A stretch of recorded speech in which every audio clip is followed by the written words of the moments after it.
Danny Jackson has an 8-game winning streak and goes after his 19th win of the season. The Card's Scott Terry is 2-0 as a starter. He's given up only 1 earned run in 3 starts.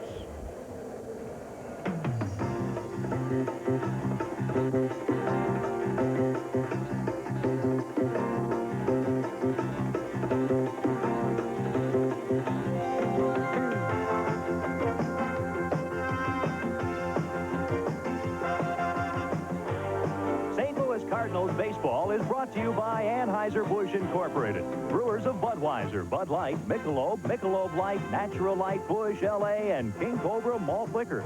This game is brought to you by Budweiser, the king of beers, and proud sponsor of the 1988 U.S. Olympic team. For all you do, this Bud's for you.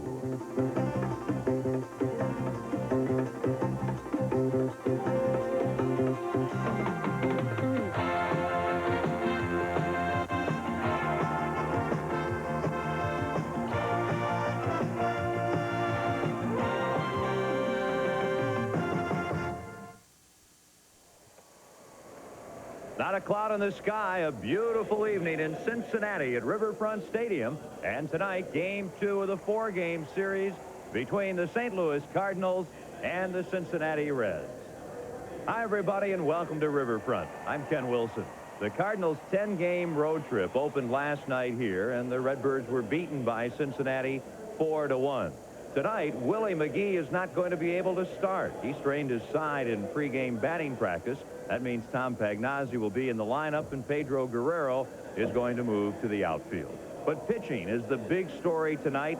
And Al Hrabosky, you can't say enough about Scott Terry. He is a former Red. He's moved into the starting rotation and done a great job. He really has, Kenny. Ever since Danny Cox went down with his elbow problems, Scott Terry has been there, and look how he has responded in his 3 games, only giving up 1 run in 20-plus innings. Scott Terry, if he has his good sinker working today, should be a good matchup. Left-hander Danny Jackson goes for Cincinnati. He's 18-5 since coming over to the National League. He leads the league in wins and in complete games with 12. He has an 8-game winning streak, and I think Whitey Herzog puts it interestingly, Al. He says, hey, we've got our work cut out tonight. Danny Jackson is a very good pitcher, and the reason why is he pitches and pounds people inside. Look for at least 3 or 4 broken bats. And they say he's emotional. That reminds me a little bit of Al. We're going to watch Danny Jackson and Scott Terry, the Reds and Cardinals, coming up in just a moment from Riverfront.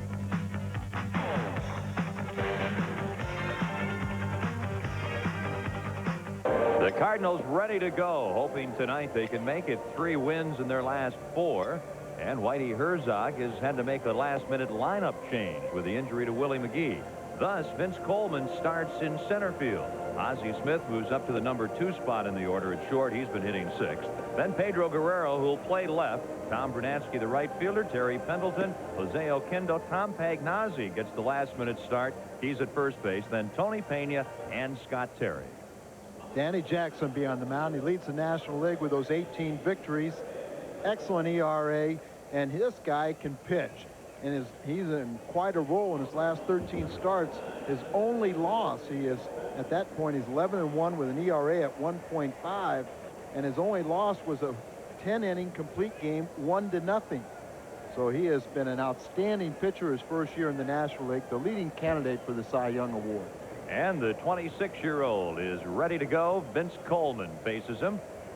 And this one in Cincinnati is underway with a ground ball up the middle. Oster, nice play, quick throw, and he gets him on a bang-bang play to start the ball game. Ronnie Oster coming back from totally redoing his knee and making plays like this, you know he is completely back. Going far, reaching for it, then making an off-balance throw. And remember, it's Vince Coleman running, heading for the tape, but he's a loser. Ron Oster. Boy, a couple months ago, it looked like he might not play at all again for Cincinnati. He put a little pressure on them, asked to be released. Some clubs were interested, and the Reds said, fine, you're on the roster. Ozzie Smith looks at strike 1. Ozzie at 272, 3 homers and 38 RBIs. Last night had a double in 3 at-bats. And the count is a ball and a strike on Ozzie Smith. Danny Jackson is a power pitcher all the way, but he is just like a machine. Fastballs in and out, sliders in on your hands. Larkin. Esaski, the tag, 2 up, 2 down. This is a fine young ball club, and the Reds feel that they're still very much in the picture in the Western Division pennant race. Daniels, Winningham, O'Neill, the Reds outfield tonight. Sabo, Larkin, Oster, and Esaski, the infield. Jackson and Reed, the battery. Danny Jackson, a Texan, makes his home now in the Kansas City area. 18 wins, leads the league. Last season with the Royals, he had 18 losses. And it's strike 1 to Pedro Guerrero. Guerrero is hitting .291 this season with 5 homers, 42 RBIs. Since coming over from the Dodgers, hitting .250 with the Cards, but he does have 7 RBIs in a very short span. That's a fair ball. Sabo's long throw on the mark. 5-3. Cards go in order after half an inning. The Redbirds nothing. And the Cincinnati Reds coming up. Pete Rose has his ball club 4 over 500 for the first time in '88. Trying to get into the thick of things in the West. He's changed his lineup a bit from last night. Tonight it's Barry Larkin, Herm Winningham, Chris Sabo, Cal Daniels, Paul O'Neill, Nick Esaski, Jeff Reed, Ron Oster, and Danny Jackson. Scott Terry on the mound. Those were his overall statistics. Earlier you saw what he has done as a starter. He has done a very good job, and ever since coming off the disabled list with the hamstring pull, Scott has been very effective. He's been able to utilize those big, strong legs, very valuable in his pitching. And when Scott Terry, being basically a sinker baller, if he has that good sinker, he really doesn't need many more pitches. He does possess the slider, the curveball, and a changeup, but look for basically sinkers. It should be pointed out that Scott Terry first came up, of course, with Cincinnati under Pete Rose in 1986 and had 3 starts and 25 relief appearances. And you know the rest. He was dealt to the Cardinals. The outer defense for the Redbirds tonight, Guerrero, Coleman, and Brunansky. The inner defense, Pendleton, Smith, Oquendo, Pagnazzi, Terry, and Pena, the battery. Well, Pedro Guerrero, who has exclusively been at first base for the Cards, tonight Al gets a chance to show us what he can do in the outfield. And don't be surprised if he plays an awful lot of left field or is not exclusively the left fielder next season. Barry Larkin, 282, 10 homers, 47 RBIs. And the Terry fastball is ripped foul. Don't be surprised if Pedro Guerrero plays a lot of left field next season. Yes, Cardinals still, some people believe they need one more bat. If they do that, where would you put it? You would have to look for a bona fide first baseman. You may try and trade one of the Jackrabbits at the top of the order. 1 ball, 1 strike. I know you're confident that Coleman can play center field on a regular basis. Thus, you would feel that McGee would be expendable. Well, I'm saying that what you might do is you might throw Coleman or McGee both out there and see what you get the better offer. That's what you call bartering and wheeling and dealing, and that's what goes on in those front offices on those phone calls in Major League Baseball. They're both outstanding players. In return, you would get something of value. 2-1 on Larkin, and look out, his bat goes flying, and the count goes to 2-2. He had that problem last night. Larkin last night in the first inning tripled and scored on a Dave Collins ground out, and the Reds were never headed. One can only think that Barry Larkin has a sore hand, which would not surprise you when you see a fella a couple nights in a row let the bat go, and he's kind of acting now as if he's hurting a little bit. He is. It's very surprising how slowly he walked over there. He's an outstanding athlete.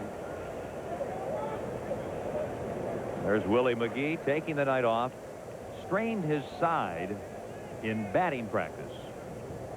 I tell you which one, but he looks like he's holding both sides. There was the left one. I think so. 2-2. A tapper, Pendleton in fair ground, but then will not have a play. Larkin can motor, and like last night, he leads off the game with a hit. Terry Pendleton does a nice job getting to the ball, but maybe shows more intelligence by not throwing the ball, not making an errant throw. Larkin has very good speed, got down the line. Terry realizing that why take a chance and throw the ball away.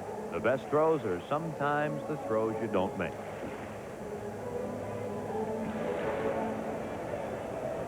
Here is Herm Winningham, the former Expo. He is in center field for Eric Davis tonight. And there goes Larkin. The pitch is a ball. The throw, not in time. Number 33 in the stolen base department for Barry Larkin. And these two teams will definitely run. The Reds already have 3 runners with 30 stolen bases this season. You see Larkin with a good jump. Pena makes a throw. It bounces there to Ozzie. But the stolen base was off of Scott Terry. 1 ball on Winningham, a .252 batter. He tries a drag bunt. That gets the runner up. Terry's throw in time to Pagnozzi. A sacrifice. And all of a sudden, Larkin at third, only 1 away.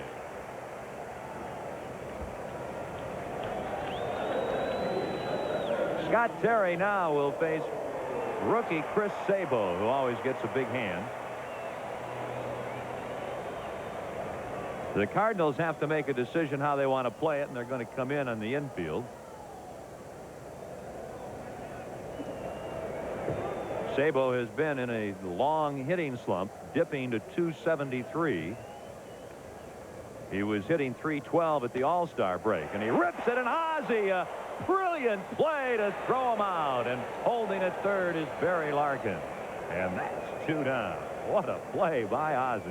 Well, that ball was hit like a rocket off the bat of Sabo, and Ozzie playing in, trying to hold that runner at third base, just had no time at all. Almost a play like a third baseman. Ozzie kind of mimicking how he just closed his eyes and backhanded. Not quite for the Wizard, but he makes an outstanding play to backhand that ball that was right on top of him, bluff the runner back to third base, and throw out Sabo at first. Ozzie saves a run. Now Scott Terry would like to get the final out in Cal Daniels, who's always a tough hitter. Daniels hitting .285, 12 homers, 48 RBIs, has a modest 5-game hitting streak, and he's hit a ton against the Cards this year. Ball 1. The Cardinals generally figure they can get Daniels out by jamming him. Here's what he's done against the Redbirds, .371. Maybe you better try a different approach. That's getting them out. That's right. So much for that theory. Jam him. There's a strike, 1-1. The infield plays Daniels to pull. The outfield plays him more straight away. Ozzie's really the fellow playing him to pull more than anyone. You really can't pitch him one set way. He will cover the plate. Left field. Guerrero gets a very good jump, but he can't make the catch. He was there. The run scores, and it'll go as a double for Cal Daniels. A left-handed hitter, and the ball bending away out in left field from Guerrero. But Al, he got off the dime extremely well. He did get a good jump, and as you say, a left-handed hitter, the ball will carry away from you, but he was right there and should have made the catch. There is no excuse for that. He backhanded it, yes, but he just was there in plenty of time. It was very catchable. 1-0 Cincinnati. They grabbed the lead like they did last night in the first. And with Daniels at second and 2 down, Paul O'Neill is the batter. And 1 strike on O'Neill.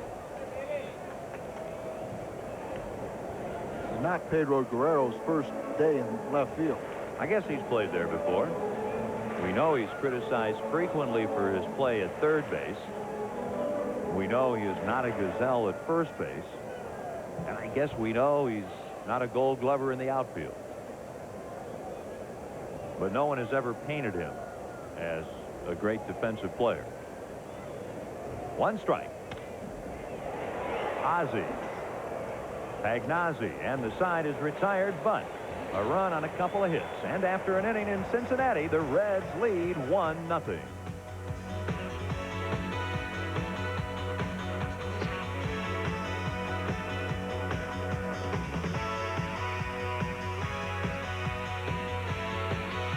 To manage in Puerto Rico during the offseason. And tonight over at first base, a special treat. The redhead, Red Schoendienst, is coaching at first.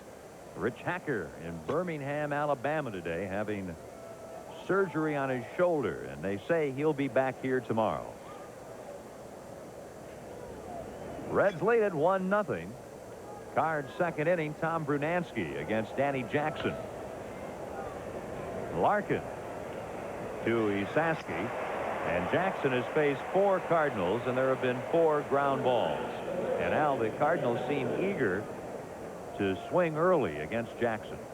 Well, I think that's part of the fact that he is such a good competitor, such a good pitcher. He will give him a pitch to hit. He gets ahead of the count, and then he'll eat you up with his slider. His slider is as good as anyone's in the game today. Often described as a Steve Carlton-like slider. 10-1 at home, a 1.88 ERA here. The batter, Terry Pendleton, ball 1. Terry, 257 overall, a switch hitter, of course, and right-handed. Terry is hitting a rather robust 316. 1 ball, 1 strike. The difference in velocity between Danny Jackson and Keith Brown.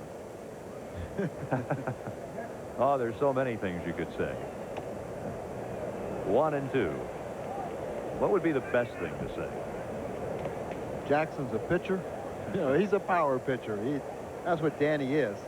And, of course, the Cardinals remember him. He beat them in the second game of the season here at Riverfront. They also lost to Danny Jackson in a 5-hit complete game against them in the 5th game of the World Series in '85. 2 and 2. Not too many teams that see Danny Jackson come to love him. But you had a glimpse of Keith Brown last night's winner. He has what you would call a slow fastball. Up the middle, Larkin. The throw in time. 5 ground ball outs by the Cardinals to start the game. It looked like it was going to be a base hit off the bat, but it was not hit that crisply. He gets a high hop. Larkin gets in front of it and still has enough, should we say, youth and also a strong enough arm to throw out Terry at first base. Larkin comes from a pretty good athletic family. His one brother, who is a great college basketball player at Xavier, is going to play in the CBA. Oquendo on the first pitch grounds out to Sable, and there's no question. The Cardinals are coming from the on-deck circle to the batter's box, ready to swing, and they trail 1-0. The Cardinals are teaming up with Wendy's and Lincoln Mercury to bring back Sport Bottle Night to the ball yard. And on Tuesday, the 6th of September, the first 10,000 of you youngsters, 15 and under with a paid admission to the 7:35 game with Montreal, will receive this free Cardinals Sport Bottle. These were given away earlier in the season. More to be given away. They're tremendous for all sporting events. We hope you youngsters will be there with your families Tuesday night, September the 6th, for Sport Bottle Night. Reds lead at 1-0. Nicky Saski faces Scott Terry to start the second, and it's 1 strike. All of these hitters, both sides, going up there like they're double parked out on Pete Rose Way here in Cincinnati. Everybody up there really swinging. Well, you know, if you really stop and look at Scott Terry when he pitches, he doesn't waste any time. He gets the ball, he throws it. He throws strikes. And Danny Jackson has that same reputation. That's the old adage. If you're sitting in that dugout, if you're going to lose, you might as well lose it in record time. Get it over in a hurry. If it's fast, I guess you don't remember it as well. They play the slugger Isaski straight away. Quickly, 2 strikes. Nick, with that 244 average, has a dozen homers. He had 22 last year. Probably had the best year of his career. Also had a pretty good year in '85. He's become kind of an odd calendar year hitter. 85 and 87, his 2 best years. You can see why they went out and got Leon Durham, and it's basically before a platoon situation with Isaski. And of course, Leon Durham, at least for now, has gone the way of Eddie Milner. It's been a tough year in that aspect for Pete Rose's Reds. That's a base hit. 3 hits already for Cincinnati. This one leads off the second. Leon Durham is still not back with his club. Eddie Milner, in fact, had his second bout with a disabled list, and finally the other day he was playing at Nashville, and he just says, I'm going home, I quit. Set up inside, sinker, it didn't move much, and Isaski sends it back up the middle, line drive to center field.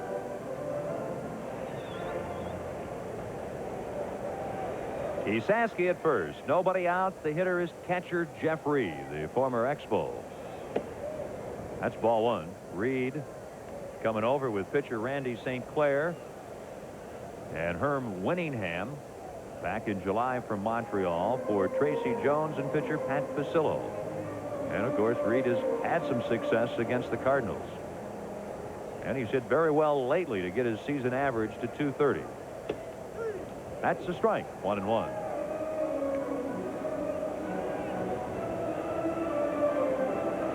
Scott Terry started as an outfielder in the Cincinnati organization, became a pitcher, and as Whitey and others have pointed out in the last few weeks, it'll take 2, 3, 4 years for a position player turned pitcher to really smooth out, to really fully develop as a big league pitcher. And hopefully that's what Terry has done. Good pitch. 1-2. A lot of that, Kenny, is the fact that it takes about that long for them to start actually getting the good movement on their pitches. He had the leg injury that we've alluded to, and it's really been 2 different seasons for Terry. Pre-leg injury, and then after the disabled list stint, the rest, the leg healthy. He's been a different guy. Ooh, good breaking ball. Throw to first, and back in time is Isaski as Jeff Reed strikes out. First strikeout for Scott Terry.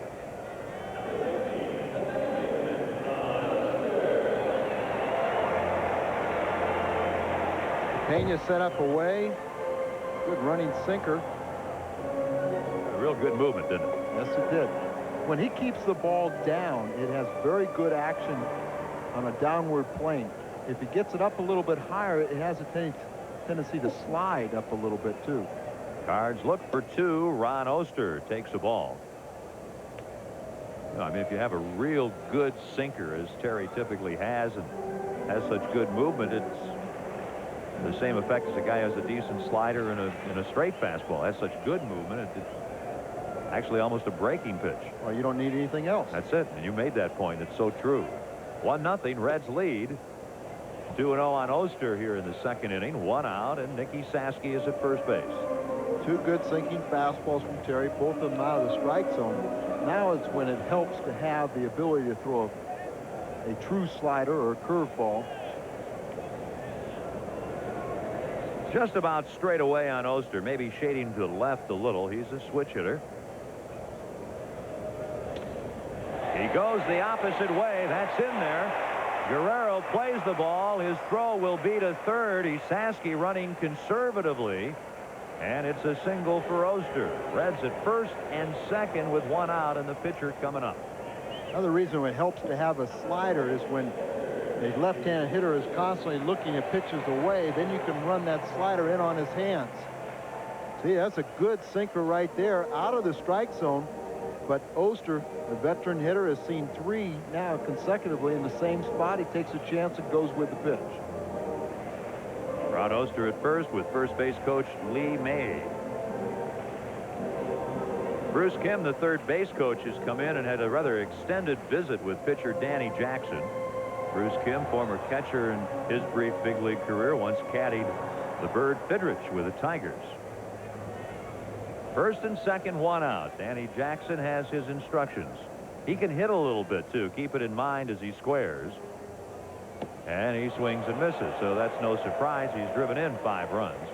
Yeah, Danny Jackson is an outstanding athlete. He's a very good bunter. He can field his position. He does a lot of things well. The fake bunt and hit. You show the bunt, Then when the pitcher is in the late stages of his delivery, or the ball on the way, you pull the bat back and you swing. Have to hit down on it, though. And now he's in the hole, 2 strikes. The first thing he does is he turns to Bruce Kim. What do I do now? Reds lead 1-0. It is inning number 2. Jackson's average is 130. He has had 9 hits in 69 at-bats. At second base, Esaski. Oster is at first with the 1 out. Cards still expect the bunt with 2 strikes. And it's ball 1.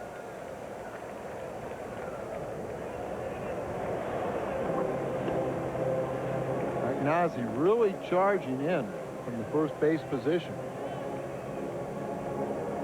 But they do say that Jackson is a good enough bunter to allow him to bunt with 2 strikes.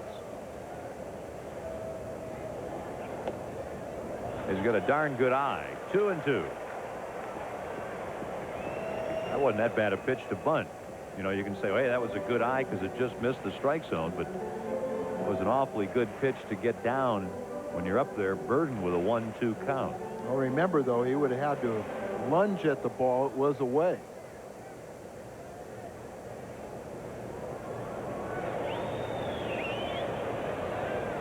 Why is Scott Terry throwing everything down when he's convinced Jackson is going to bunt? Why not go up with the ball, which is a lot tougher to bunt? Well, because he's a sinker baller. No. You know, that's where it's just over and over, right? You know, you got to go with your strengths. That's where it's tough to start telling a sinker baller to pitch a guy up and in or throw the ball up. It's just contrary to their beliefs. Strikeout, and that is out number 2. Both have been strikeouts for Scott Terry.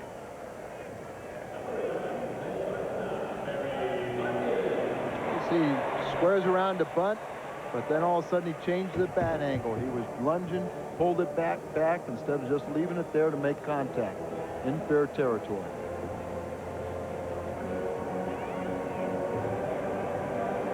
Scott Terry trying to wiggle out of it. Runners at first and second, 2 outs, and Barry Larkin, who had an infield hit in the first inning, stole second, sacrificed to third, scored on Cal Daniels' double. Look at how he is degressed each month. He pops it up near the first base dugout. Pagnozzi may have a play. No, it's in the first row.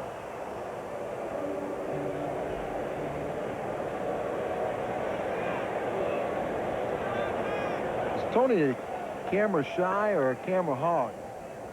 He ran right into our that camera in the dugout.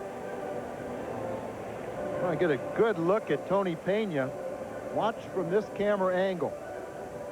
You're going to see every bit of him.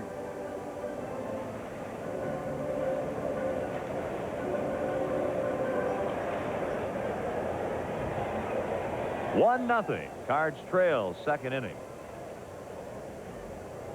1 strike on Larkin. That's what you call good location and good velocity. 0-2.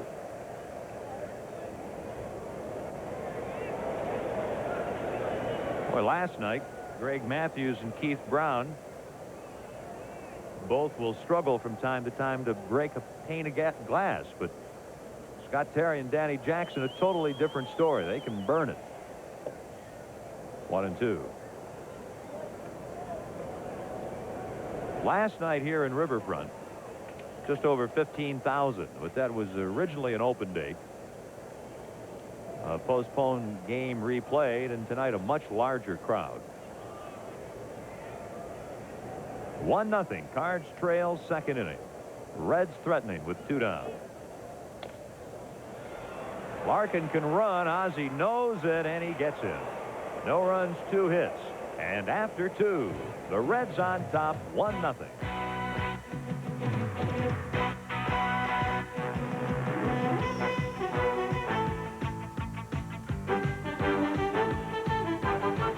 You can save money while following the Redbirds during September. There are 2 attractive discount dates coming up.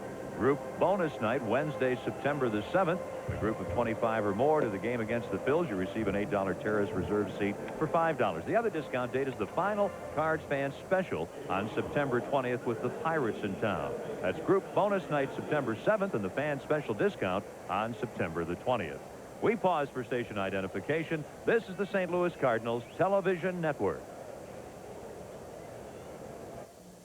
This is KLJB-TV Davenport.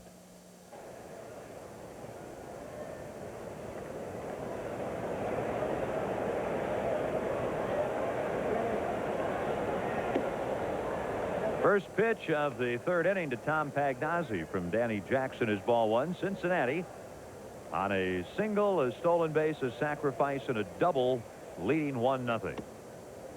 2-0 on Pagnozzi, who was not scheduled to start in this ball game, but when Willie McGee strained his side in batting practice, Pagnozzi got the nod. 2-1. Jackson, the premier pitcher in the National League here in '88, facing a fella who's done pretty well as a starter. Pagnozzi 301 in that role. 2-2.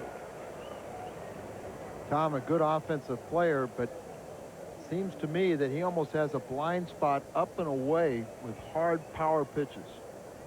You might see some of those tonight, huh? He could, but right here I'd look for the slider. He gets it. First strikeout for Danny Jackson. You want to see a good slider? This is an outstanding pitch. Throws it very hard, and look at that dive down.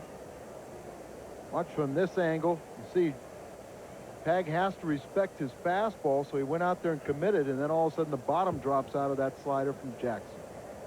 Danny Jackson went to high school in Aurora, Colorado. We mentioned he was born in Texas. His first season with the Reds, and he's really opened up eyes in this league. Tony Pena. Ball one. He opened up some eyes last year where he was trying to explain when he, after the trade, he said, I went the last 2 years 20 and 30 for Kansas City, and he blamed his problems on second and third string catching. Oster throws out Pena. Pena's bat broke. He ended up. I just won $1 million from Tony Pena. He broke his bat, ended up with a handle in his hands, running to first. Tony Pena said, I said, Jackson will pound you inside and he'll break 3 or 4 bats. He said, no way will he break my bat tonight. Maybe he didn't break it. Hit it off the end of the bat. Well, it was. Maybe it won't count because we talked about he was going to jam him inside. You only get $500,000 for that. Okay. You have to negotiate down. Cards trail 1-0. Third inning. Scott Terry is the hitter. And he rips one fair into the corner and right. And he'll take a big turn and hold on. It's a single. And it's the Cardinals' first hit. And Terry is the first base runner. Nice play by Paul O'Neill, the right fielder. Played the carom off the right field wall perfectly and came up firing to hold Scott Terry. Pitch was up, out over the plate. Terry just hits it down into the corner here. Now you can see it go off the wall right into O'Neill, and he fires a ball to second base. That stops Scott Terry. Terry at first with 2 outs. With 30 RBIs, Vince Coleman. He had a ball up the middle to start the game. Ron Oster made a very fine play to throw him out. Terry Tata is the plate umpire tonight. Jerry Davis at first, Gary Darling at second, and Bruce Fremming is around at third base.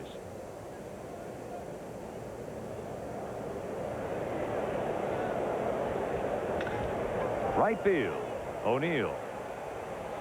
No runs and a hit. After 2.5, the Reds lead it 1-0.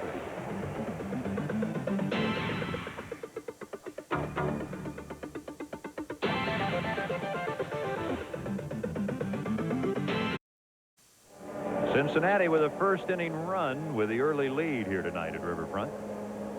This program is authorized under television rights granted by the St. Louis National Baseball Club, Incorporated, solely for the entertainment of our audience. And any publication, reproduction, or other use of the pictures, descriptions, and accounts of this game without the express written consent of the St. Louis National Baseball Club, Incorporated, is prohibited. Ken Wilson, along with Al Raboski, Pete Rose, more hits than anyone else in Major League history. And Whitey Herzog. It's interesting. Whitey was actually a much heralded outfielder. Thought he might become a great hitter in the big leagues. As a Yankee farmhand, went out to set a lot of time on the bench, really, when he got to the big leagues. First baseman, outfielder. And, of course, was not with the Yankees by that time.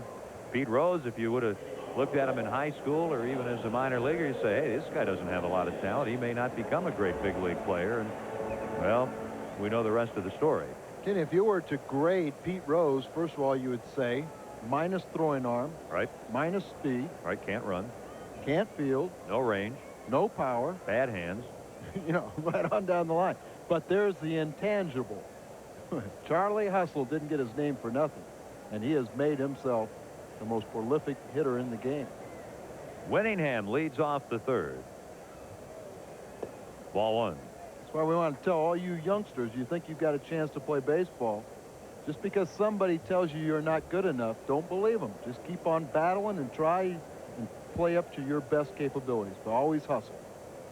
1-0. Cards trail third inning. 1-1. Don't forget also, Pete was too small. Oh, exactly. You know, his size really eliminated him before you got to the other things you had to judge. Of course, now he's over 200 pounds. It was always little Pete Rose when he was at 205, too. Winningham, Sabo, and Daniels in the third. 2-1 on Winningham. Pete's son, of course, Petey Jr., playing American Legion ball here, hit a home run in a big tournament game yesterday, and he's going to go to junior college out in Southern California. That was in the World Series. Yeah. 2-2. Pete Jr. was a 13th round draft pick this past June by Baltimore, but has elected to go to junior college and hopefully do better in a future draft. Well, they say Petey can only do one thing. Oh, let's guess. Can he hit? That's it. Winningham strikes out, and 3 strikeouts for Scott Terry.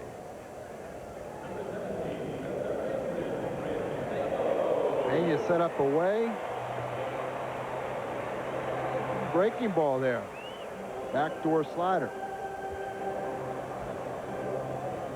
When it comes to Rookie of the Year honors in the National League, 1 of 3 players are going to be named. Either Ron Gant, Mark Grace, or this fella, Chris Sabo.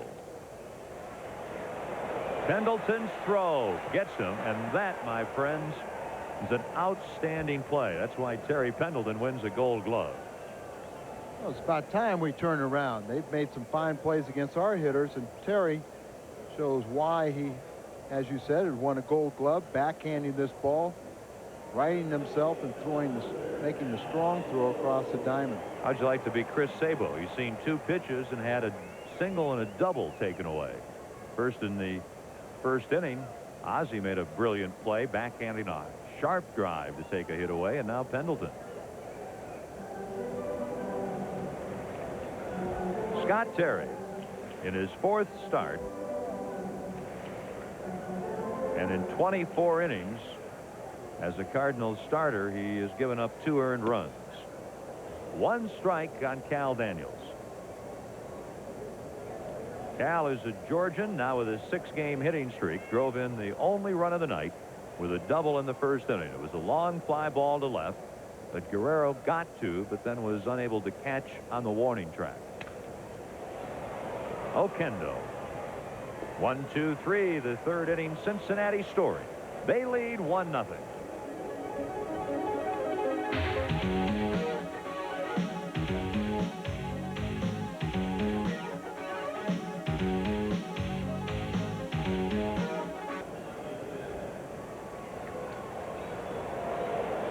Danny Jackson, a big story. Anytime he pitches, he is 18-5. He's been brilliant tonight. And Jackson and the Reds have a 1-0 lead over the Cardinals, moving to the 4th. And the first pitch is a ball to Ozzie Smith. The Reds' run came in the first on a Cal Daniels double. Ozzie in the first grounded to short. 2-0. Smith, Guerrero, and Brunansky. The Cards' one hit came last inning. It was a Scott Terry 2-out single.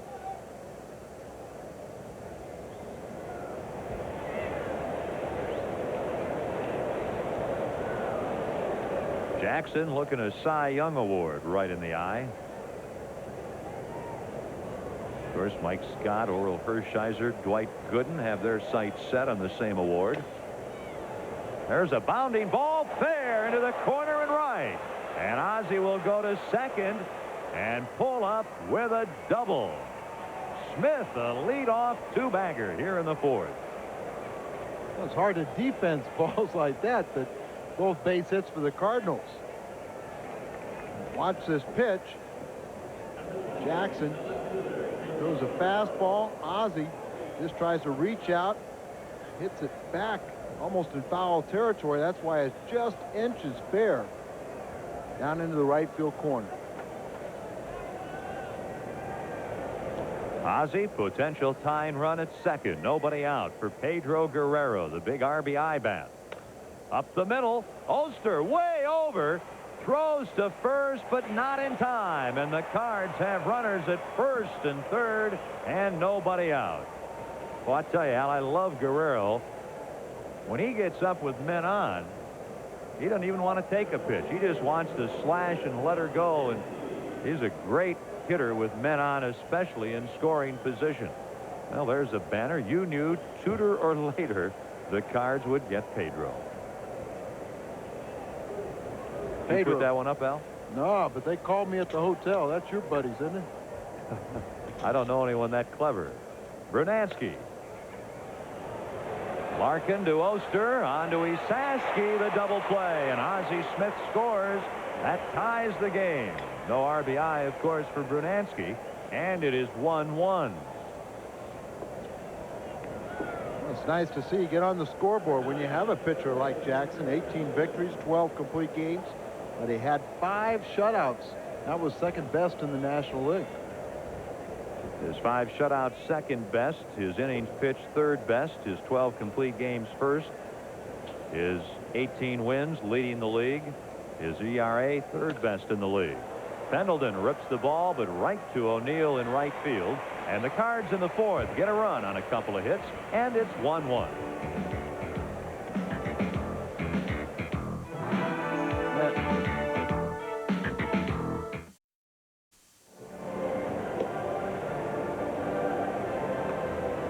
It is endless surf at Florida's Adventure Island. Exciting body sliding. Well, they have a little bit of everything. 5 different water play areas. This is in Tampa. It's across the street from Busch Gardens. Open every day through the 11th of September. Weekends through October. If you're going to be in Florida, call ahead for information. 813-971-7978. It's a lot of fun at Adventure Island in Tampa. Cards 1, Reds 1, going to the bottom of the 4th inning. The battle between Scott Terry, the former Red, and Danny Jackson, who has blossomed into a brilliant winner in his first year in the National League. Paul O'Neill takes ball 1. O'Neill grounded to short in the first inning. Esaski and Reed will follow.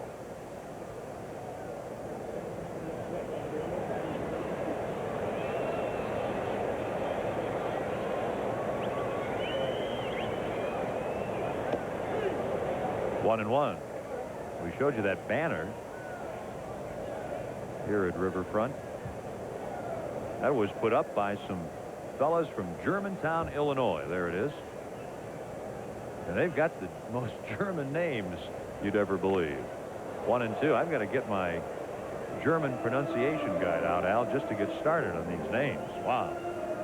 They're clever fellas, though. John Cuse, Al Hasselhorst, Tom Winkler, Pat Peltz, Kurt Holtman, and Dale Hawkpup.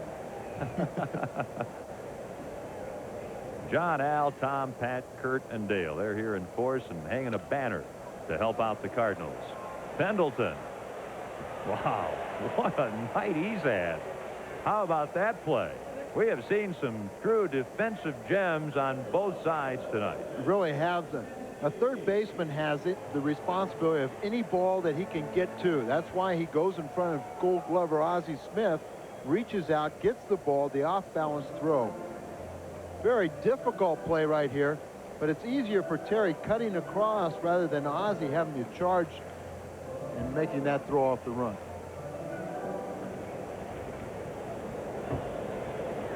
Nicky Saski, one of the 4 Reds hits, a single. This time he is thrown out, and it's 2 up, 2 down. I wish at this point, Al, I would have kept track from the start of the game the number of times the hitter has gone up and taken a rip at the first pitch and put it in play, because it has happened frequently. And that is something that rarely does happen. Most of the time, hitters will take the first pitch. If they do swing at it, they usually foul it off or swing through it. And there are a lot of people who will tell you shouldn't swing at the first pitch, and especially when a pitcher's going well, you should make him throw some pitches, see some more pitches, especially early in the game. But in this game, everyone just gone up there and taken a rip. I know the Cards don't want to see too much of Danny Jackson. Jeff Reed struck out in the second inning. Scott Terry has fanned 3. He has not walked anyone. 1-1. Russell and Peggy Dillon from St. Louis are here, among the host of Cards fans who have appeared for this big 4-game series here at Riverfront.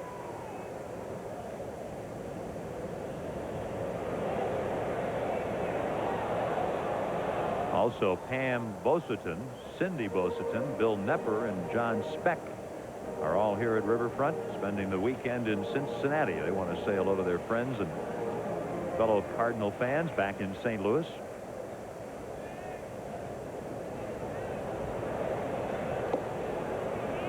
Two and one on Jeff Reed. Might explain why Scott Terry is so diligent about the way he grips that ball and puts it in his glove. Maybe after this pitch we can show it to you. The former Twin and Expo Jeff Reed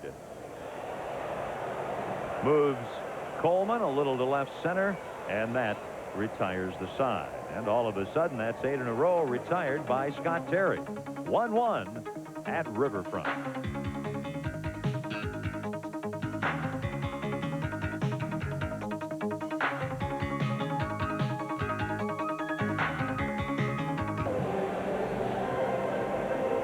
On our GMC truck scoreboard, they're in the 4th at Shea. The Giants and the Mets, who have won 3 in a row, are scoreless.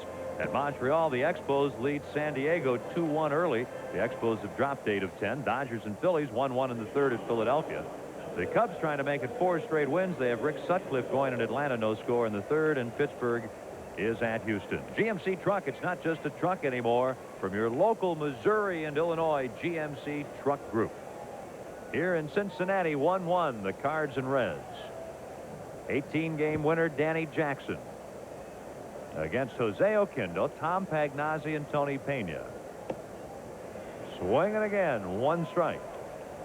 The Cards watch the Reds get a run in the 1st. St. Louis coming back in the 4th on a Smith double, an infield single by Guerrero, and then a double play. Liner to left, and that'll fall. Oquendo with a base hit.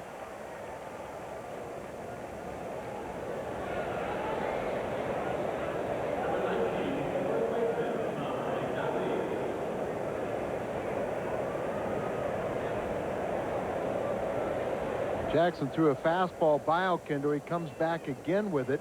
It's up, out over the plate. And Jose, who's hitting much better from the right side, something that Kenny and I remarked about a couple weeks ago that was surprising to us, gets another base hit. He's well over 300 right-handed. Tom Pagnazzi fanned in the 3rd, ball 1. If you joined us late, Pagnazzi playing tonight and playing first because Willie McGee strained his side in batting practice. Whitey moved Pedro Guerrero to left field.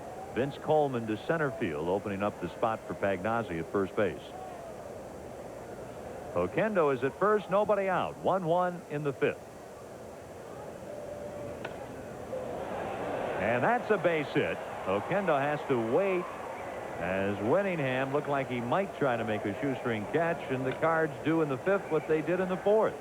Get hits from the first 2 men up.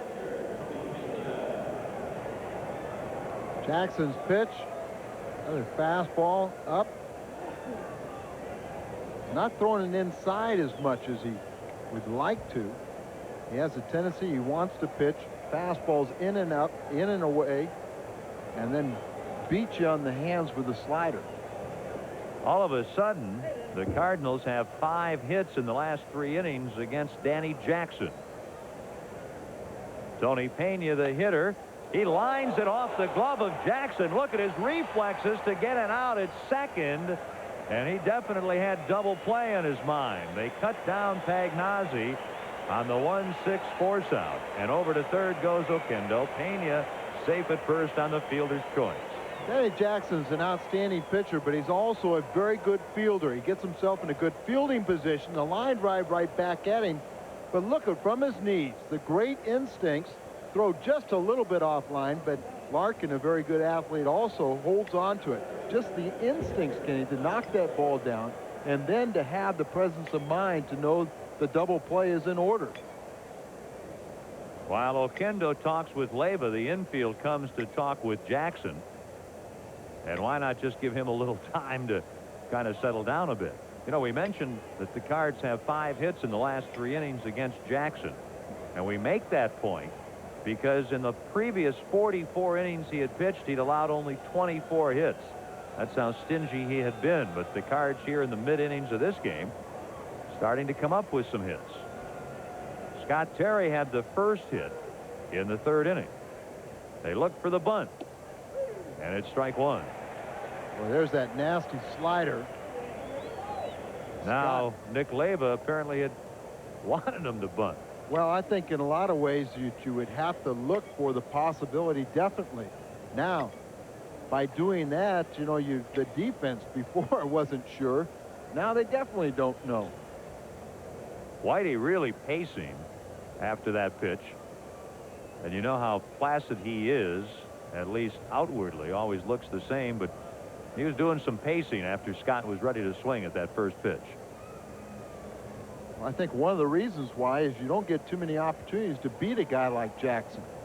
Now, Jackson throws to first, Al, and when he did, Scott Terry was in the process of getting ready to shorten up.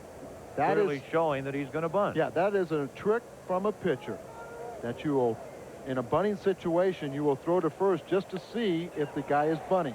Safety squeeze. To second goes Pena, and Esaski to Oster on the sacrifice for the second out.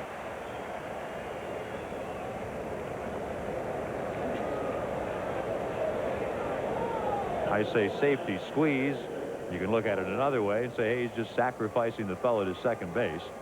All I want to do is make the point that it is not a suicide squeeze that's being attempted there. With a runner at third and Oquendo remains there. Pena is at second base, 2 outs, and it's up to Vince Coleman. Actually, a safety squeeze is when you put the ball down and then you come home. And that's not exactly what happens, so there's just a straight sacrifice of moving the runner to second base. Well, there's sort of an option there. The ball was bunted too hard, so we won't know either way. Yeah, right. It in a sense, is a safety squeeze, but there's judgment on Oquendo's part. He didn't come, and it turns out to be a straight sacrifice. I believe the option was open that it could have been a safety squeeze. Left center, get in there. Daniels won't get to it off the base of the wall. Oquendo scores. Pena scores. Coleman comes through with a 2-run double, and the Cardinals lead Danny Jackson and the Reds 3-1. Oh, a nice piece of hitting by Vince. He got a pitch that was up, and he just really hits this ball with authority. Good fastball up, out over the plate, and look how far Vince hits this ball. Off, you know, he misses a home run by about 3 feet, plating both runners, and he's now out in scoring position himself at second base. He just went up like all the other Cardinals have against Danny Jackson. Says, give me a pitch, I'm going to swing, and there's Ozzie. First pitch swinging. And Danny Jackson, Al, has not thrown that many pitches because the Cards have been ripping and they've been successful. That's 3 hits in this inning for 2 runs. Ozzie doubled last inning and scored. 2 strikes.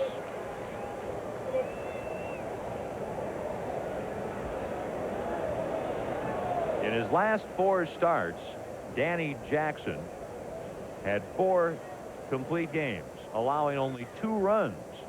And the Cards have 3 runs tonight. 1-2.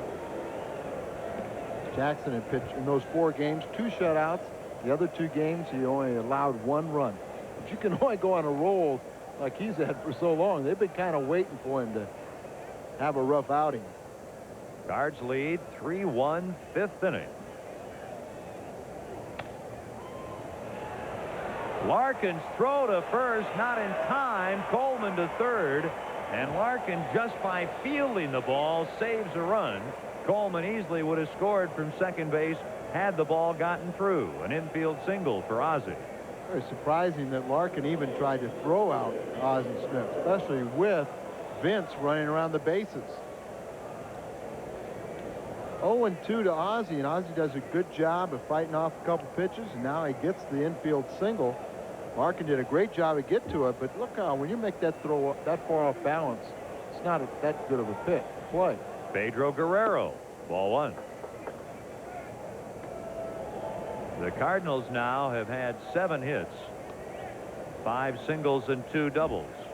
About that average with men in scoring position, and that's when Pedro really is at his best. He is such a good RBI man. Low ball hitter, looks for the ball away. Ooh, look out. Ozzie running and Coleman belly flopping. Look at this. My man, he says, hit it out there. That's exactly what he said, too. He said, my man hit it out there. That's a direct quote. Points to fair territory. Pedro likes the ball away from him, but he also knows Jackson's going to throw him those sliders in. And Pedro says, I don't mind as long as they're down and they are for strikes. 1-1. Ozzie runs again. The throw goes through, and Ozzie is safe. That's 46 stolen bases for Smith. Coleman remaining at third.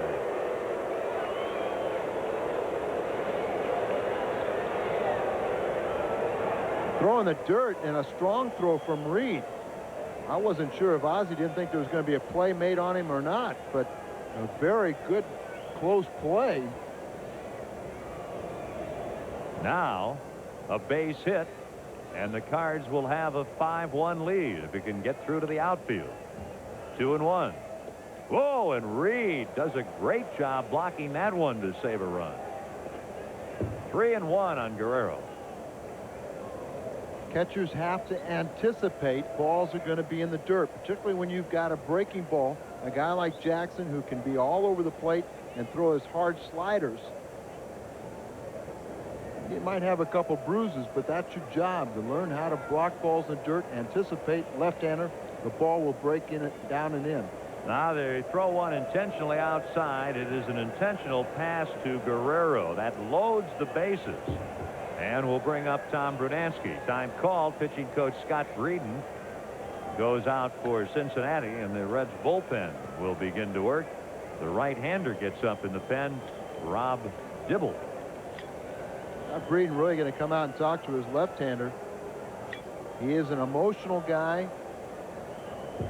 He has a tendency to go out there. He hadn't really made as many good pitches as what you would expect from an 18-game winner on a roll. When's he going to show some emotion? They've always said he tends to be emotional on the mound and show his emotion, which I thought he's been rather placid and reserved. 8 homers that he has given up, and believe me, in 27 starts, that's not many, especially with a lot of them in this park. But right-handers have gotten all of them, and it's strike 1 on Brunansky. Brunansky has really had a terrific August. Remember, he struggled in July, but this month he's had 5 home runs and 16 RBIs. A lot of his emotion, Kenny, has been from frustration when he was losing games with lack of run support. 2 strikes.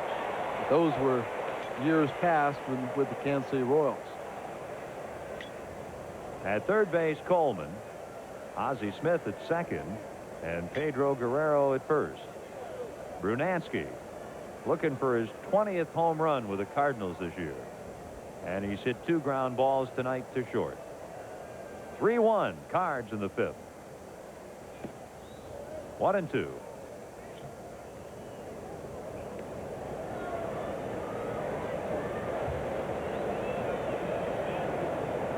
The Cardinals trying to make it 3 wins in their last 4 games, 7 wins in their last 11.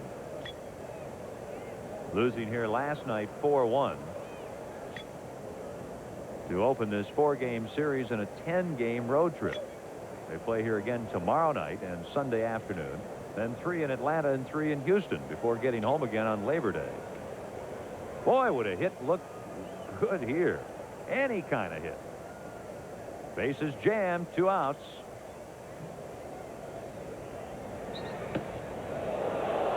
And that was a pretty close pitch.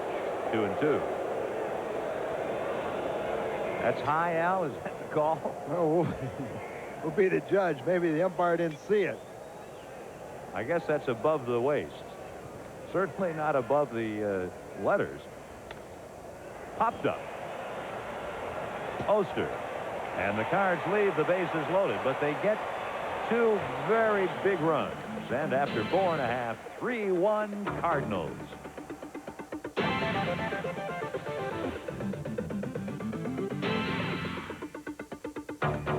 By Western Auto. You can't choose the right auto part unless you have a choice. Scott Terry, Al Roboski, all of a sudden has a 3-1 lead. He is retired 8 straight. Things looking very bright. Well, the way he has pitched as a starter, you couldn't think of a better guy to have on the mound with a lead. Ken Wilson, Al Roboski here at Riverfront. We're glad you're with us tonight. There'll be no TV tomorrow night. We'll be back with you at 1 o'clock Central Daylight Time on Sunday when Bob Forsch faces the red-hot Tom Browning. Great to have you folks in Florida with us tonight and throughout the season. The folks in the beautiful Sarasota, Florida area able to tune our way. And, of course, in the St. Louis area on our flagship station, KPLR-TV, Channel 11. We've got quite a few stations, Al, in Florida. In Sarasota, W24AT. It's a little shorter than your driver's license number. Ron Oster and Danny Jackson and Barry Larkin. They shade to left on Oster. And it's 1 strike. I think there's at least 6 cities in Florida that are on there. I think network that around mid-January that you and I should probably visit our Florida affiliates, especially when there's 6 of them. How about November, December, and January? That would be fine. We could do 2 a month for 3 months. A ball and a strike on the 8th hitter in the Cincinnati order, Ron Oster. Now we have a lot of fine stations on our Cardinals television network, a very large network, maybe as large or larger than any in baseball. And we certainly appreciate everyone involved. Guerrero. And that'll do it for Oster. 9 straight retired by Scott Terry. So Terry now in 4 starts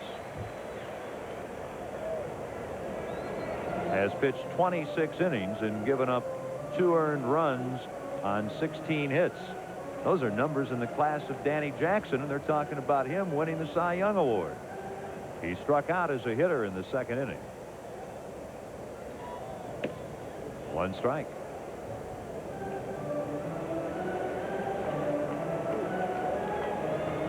Terry having to deal with a very good team and a team that's been winning a lot lately in the Reds. And he shut him down since the 1st inning. There's a couple ways to look at that. When you're matched up against the ace of another ball club and a guy that's just having an outstanding season, you sit there and you start motivating yourself that if you beat him, then you are equal par to him or better. 2 strikes. You know, we talk about how the game is so mental.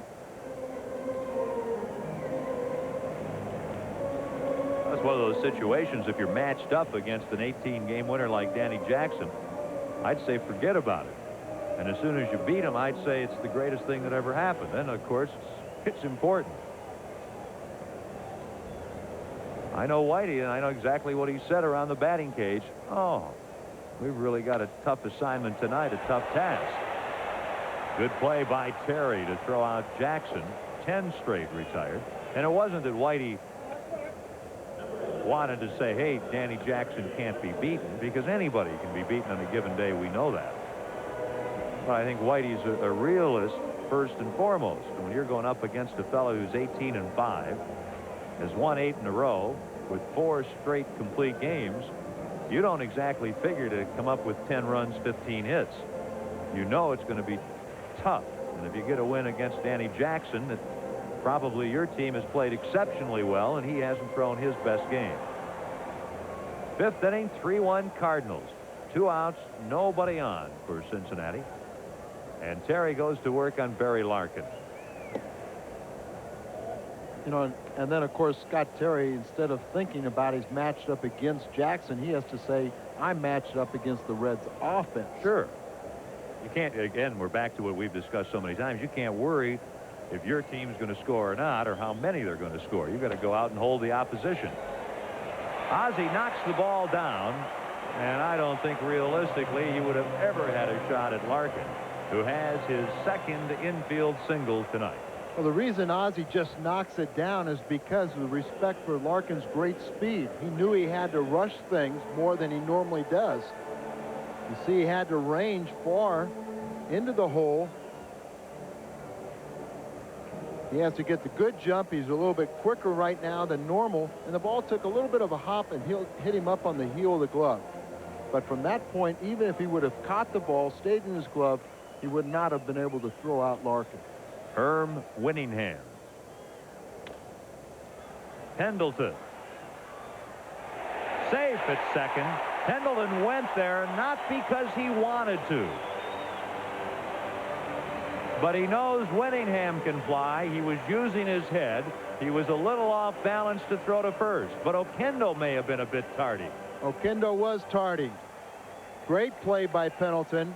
He knew that, but you saw right there, Oquendo was a spectator. Now, it's very difficult for the second baseman to anticipate the throw, but whenever you are in that situation where you're not 100% going straight to the bag or something, you're always going to be caught in between. And who said this is just a simple, boring game? You have got to think. And just think of all the forethought that was needed on that play. The hitter is Chris Sabo, strike 1. Well, what happened, Oquendo's instincts took him towards the bag. Then he started thinking and didn't go to the bag. He's got to cover second, just in case. Pendleton has to know Winningham's running. Anyone else, he could have taken an extra stride, turned and thrown, but not Winningham. 1 ball, 1 strike on Sabo. Let's talk about Chris Sabo a little bit. He could well be the Rookie of the Year. He has not hit a lick since the All-Star game.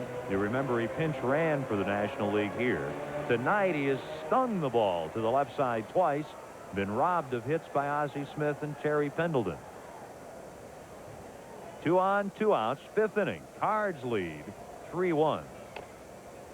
1-2, and Sabo, Al, has not played the last couple of games.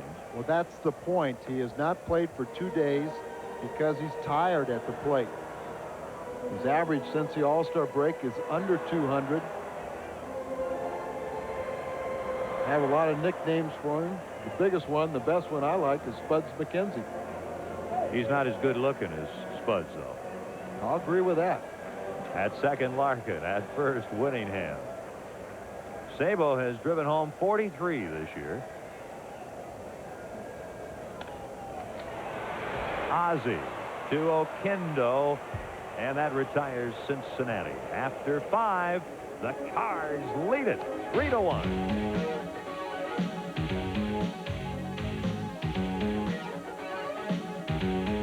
Will be in town Thursday night, September 8th at Busch, and that'll be sock night. You youngsters 15 and under with a paid admission will receive this free pair of tube socks. Well, they're good looking. They'll be great for the upcoming school year. That's sock night. Compliments of Oxydol and Dawn. September the 8th at the ballpark. The only Cardinal who did not come to the plate in the 5th inning was Terry Pendleton. And strike one on Terry. Terry is grounded to short, fly to right. He is 0 for 6 in the series. Sabo. Esaski. They both jump well, and Pendleton is the first out in the 6th inning, and he is 0 for 7 in the series in a ballpark where he says he doesn't hit well, and well, it's proven to be true at least for the first 2 games of the series. Can you look out there, Danny Jackson, we said the leading candidate for the Cy Young Award winner. There's only been 6 left-handers that have ever won the National League Cy Young Award. Oquendo breaks his bat. Larkin. And that's 2 away. The Cards still wanting to swing at the first pitch from Danny Jackson. That's not many, is it? 6 left-handers in National League history have won the Cy Young Award. Can you name them quickly? Oh, yeah, I've got all of them for you. Valenzuela, Spahn, Koufax, and that's without even thinking. Give me the other 3. McCormick, Carlton, and Randy Jones. Mike McCormick? Randy Jones and Mike McCormick would have been tough. We would have got Steve Carlton with another 5 seconds. Tom Pagnozzi, and it's ball 1. Mike McCormick, of course, had that one brilliant year with the San Francisco Giants, late 60s. Who was the other left-hander who had one great year? Ron Bryant. Ron Bryant with San Francisco. Not in too different an era than Mike McCormick. Well, he did it in the early 70s, and he ended up coming to St. Louis after that. 1-2 on Pagnozzi. That's not many lefties, is it? No, really, I was quite surprised that only 6. Danny Jackson trying to become the 7th lefty in National League history to win the Cy Young Award. 2-2. There are 2 outs, nobody on. Cards 6th inning. They lead the 18-game winner, Danny Jackson and the Reds, 3-1. Ball hit well. Winningham back to grab it, and the Cards go down in order. 5.5 have been played. 3-1 Cardinals.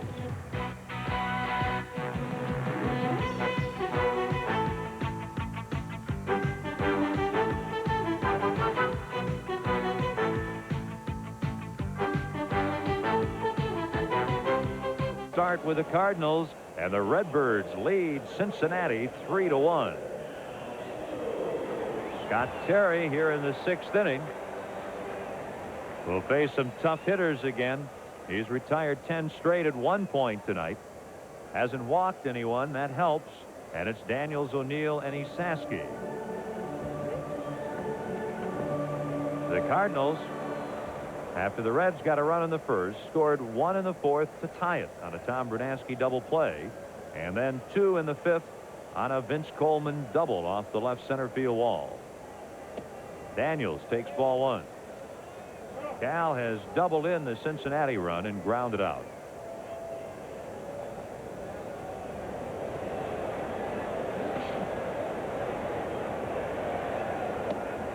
Strike, 1-1. In the West, the Reds are 7 behind the Dodgers. The Dodgers going to Philadelphia, having lost 3 straight. Of course, Philadelphia's lost 9 of 10.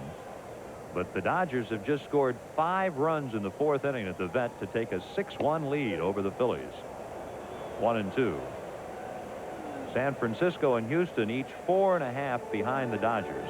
Houston at home against Pittsburgh, no score in the 2nd inning. San Francisco is at Shea, no score in the 4th. That's Don Robinson against Sid Fernandez in New York.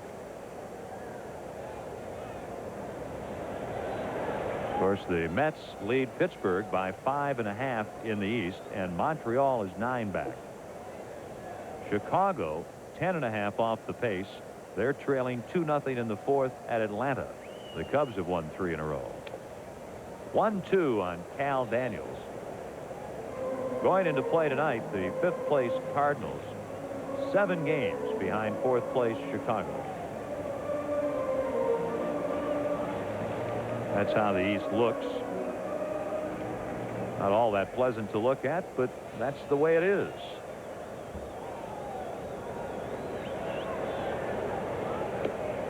2-2. San Diego is at Montreal, 3-2 Padres in the 5th inning. That brings you up to date on everything else in the National League. The American League, some Central Daylight Time games just beginning, and then they have 3 games on the West Coast tonight. So really nothing much to relay to you. 2-2 is the count.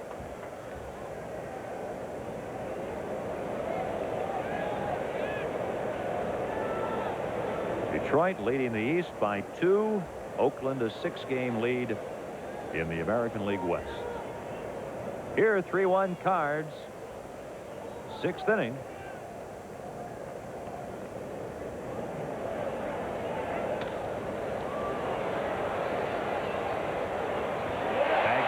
Cannot handle Ozzie Smith's low throw. The Wizards' 29-game streak without an error comes to an end.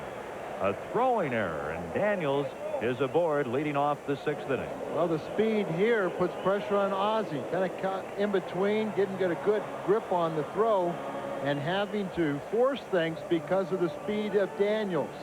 See right there, in between hop, got his feet tangled up a little bit, and then forced things because of the speed and threw the ball into the dirt. The Cardinals is a team leading the league in fielding, and that's the first error of the game. Paul O'Neill has grounded out twice. In the 4th inning, a very fine play was made by Terry Pendleton. Pagnozzi will go to first, but he waits too long, and everybody's saved. And again, is this a game of thought or not? And it's forethought that seems to really matter. You've got to know, no matter what's going to happen, what you're going to do. Now Scott Terry's going to go over and tag Paul O'Neill, which is not a bad idea. No one sure which way O'Neill turned. He went head over heels. You see the ball right here. It's not a play where you can go there and then nobody's really covering first. A very difficult play even for Scott Terry, and then after the play he trips O'Neill with his leg. It's an infield single. Pagnozzi waited for somebody to get to the bag. Now Pendleton calls time. He's going to go to the mound. A possible bunting spot here, and Nicky Saski coming up. Okay, that's one of those tough plays. The pitcher, anytime the ball is hit to the right side, he has to immediately break there. But it was sort of in a tough location. The pitcher to get over and cover, and also the way that Pagnozzi had to field. He did the right thing, looked for the lead runner. He knew he couldn't get him there safely, and then had to wait for somebody to get to the bag. Very tough play. The only thing that Scott Terry could have done better was to go right to the bag and then turn and look for the throw rather than feel for it. Saski swinging away, and it's 1 strike.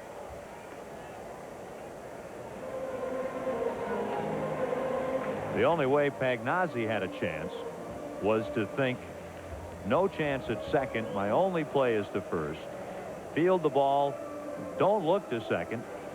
Take a couple strides to first, give it a little underhand toss, and try to lead him a little bit. But still, that's a very difficult thing to do. But I don't think, Al, that if you really think it through, that he would have had a chance at Daniels. And if you think about it, on a big bounder like that with a fast runner, you'd know ahead of time you don't have a chance. Well, he didn't have a play there at all, but his momentum is taking him towards second base, so it's natural to look up. And I don't think, he could have turned around and made a couple tosses underhand, because then, he's running in motion. He couldn't have got back to the bag and done it himself. No way. Now Terry has to get out of trouble. Daniels at second. O'Neill at first. Cards with a 2-run lead in the 6th inning. Saski always a home run threat. He is also a threat to hit into a triple play or a double play. The Cardinals have turned the only triple play in the National League this season. And time called. Pena and Terry unable to get together yet.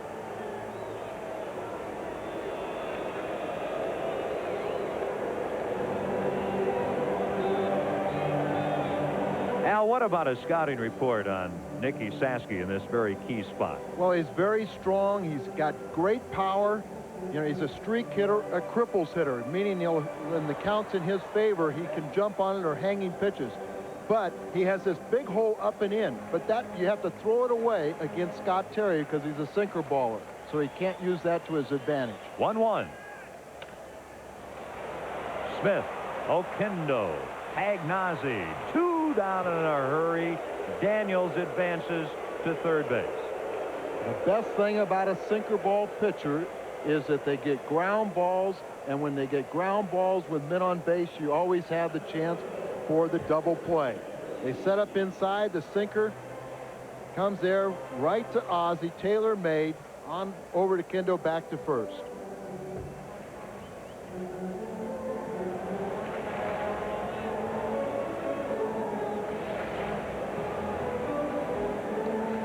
Jeff Reed has struck out and flied out. 3-1 Cards, 6th inning, 2 down, and Daniels at third. First pitch hitting. Reed is gone, and the Reds fans boo a bit here in Cincinnati, where the Cardinals are on top, 3-1.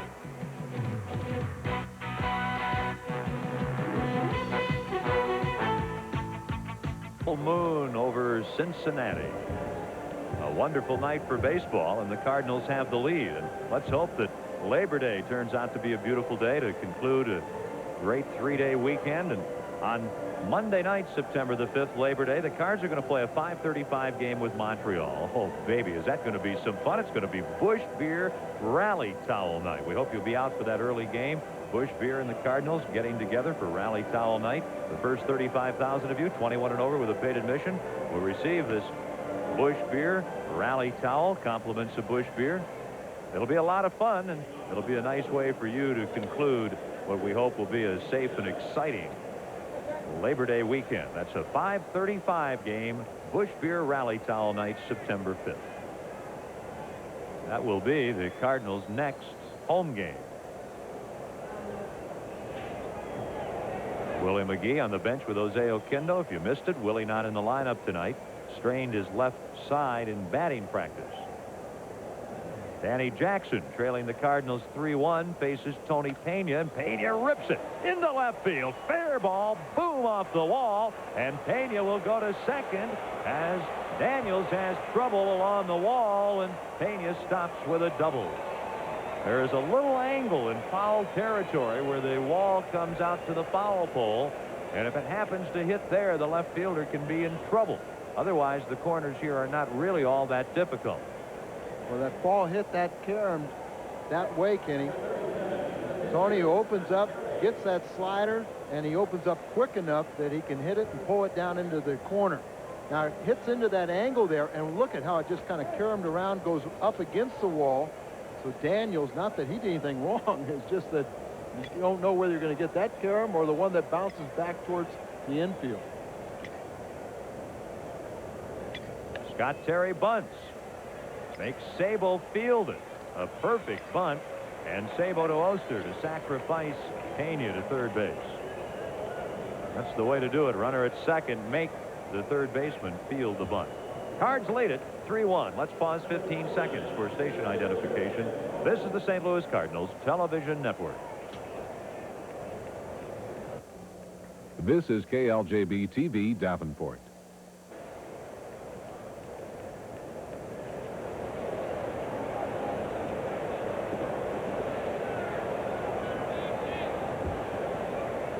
The Cardinals in the 7th, looking to add to their 3-1 lead. Reds pull the infield in. Runner at third, 1 out, and ball 1 on Vince Coleman. Coleman, his last time up in the 5th, broke a 1-1 game with a double off the wall in left center, and he has 32 RBIs. Pena led off with a double, sacrifice to third. He's there. Sabo, Larkin, Oster, and Esaski in tight. And there's a base hit. 3 RBIs tonight for Coleman as Pena scores, and it is 4-1 Cardinals. And Jackson has given up twice as many runs tonight as he did in his previous 4 starts. Breaking ball right here. It stays up. Not the real good bite to it. and Vince just sends it back up the middle. Kind of fisted it off his hands, and he plates Pena. 3 RBIs for Vince. Nice going, Vince. And the Cardinals with 9 hits, and 3 of them have been for extra bases. Coleman with 3 RBIs. The other Cards run came in the 4th after a Smith double and a Guerrero infield single. Brunansky hit into a double play.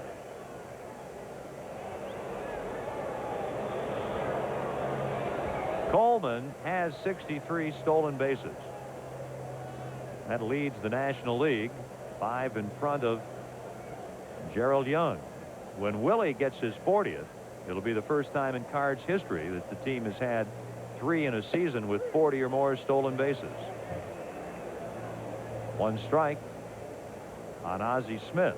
Ozzie's 2 for 3.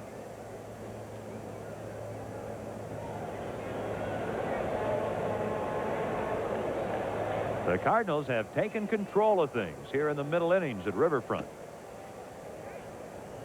1-1. If you're a Reds fan, you have come to expect here in this '88 season that this man, Danny Jackson, is going to give you a victory in this park. 10-1 here at Riverfront. And of course, lately he's won 8 in a row. Tonight has been a different night.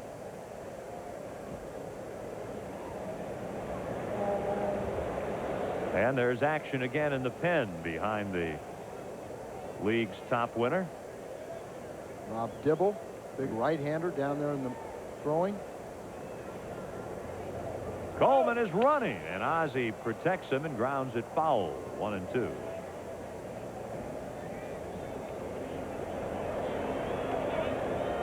Seventh inning, 4-1 Cardinals.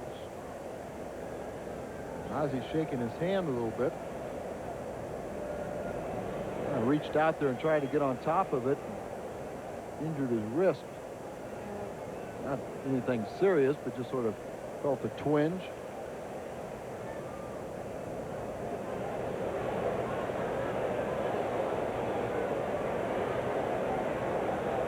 One and two. Now 2-2 on the Card shortstop.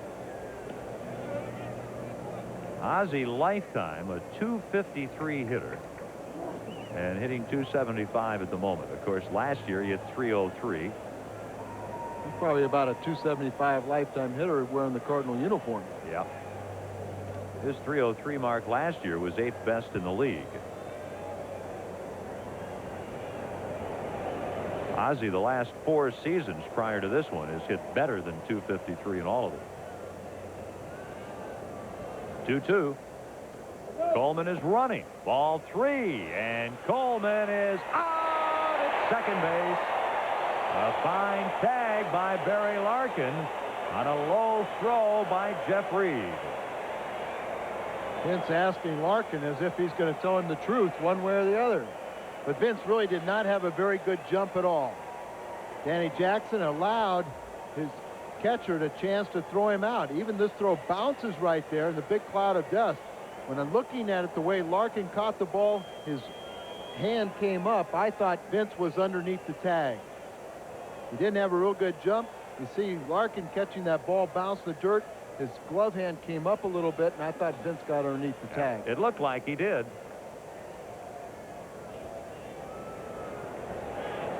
But he's out. A run in, 2 outs. And Ozzie Smith up there. And there's a base hit to center field. And Ozzie is 3 for 4. The Cards have the right idea there. But Coleman thrown out trying to steal. Ozzie's still shaking that wrist. Pitch down and in. Ozzie sent it back up the middle. Look at some of our hitters now. The base hits that they have gotten up the middle. 10 hits for the Cards tonight. Guerrero has 1. He slugs the ball to right field in the corner. O'Neill over to make the catch and retire the side. 1 run on 3 hits. The Redbirds have stranded 5 tonight, and they lead it 4-1.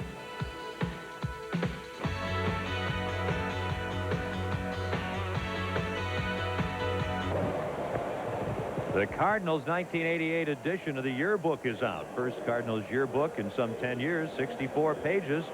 Hope you have your edition already. If you don't, $6 by mail. Send the money to Cardinals yearbook, 250 Stadium Plaza, St. Louis, 63102. It is chock full of color photos. There's the front and back cover.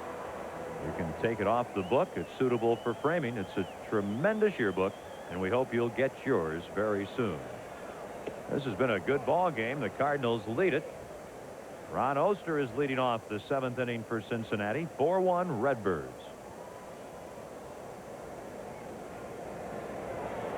Oster has a single and a flyout. 1 ball, 1 strike. First, Jeff Treadway is on the scene. The rookie who has seen a lot of playing time at second base for the Reds this year. Are going to pinch hit here for Danny Jackson after Oster, and Ken Griffey is on deck. 1-2.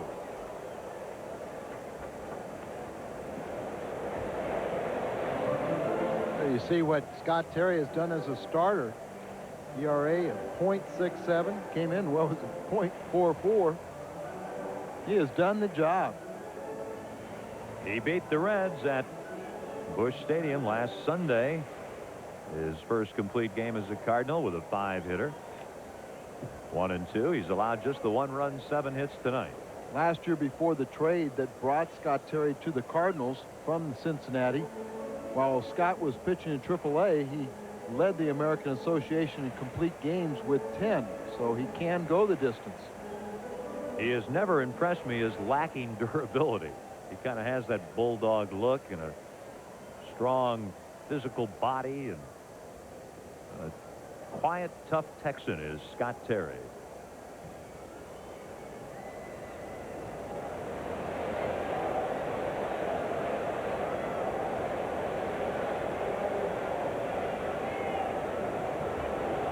Cards lead 4-1 here in the 7th. 2-2. Scott's very methodical. You see where he'll hold his grip, and then he'll place it in the ball. He holds the grip, how he wants to reach in there and grab it, puts it in there, then he reaches in and it's set in his glove. Out of play. Very important for a pitcher that when he puts the ball in there that there's not a lot of movement. You don't want to have, you take that grip there, and that's where you throw you have to throw all your pitches off the same grip. What hitters will detect is if they'll see you go into your glove and start turning your wrist, then they know it's a breaking ball. So you have to throw everything off the same grip. Full count.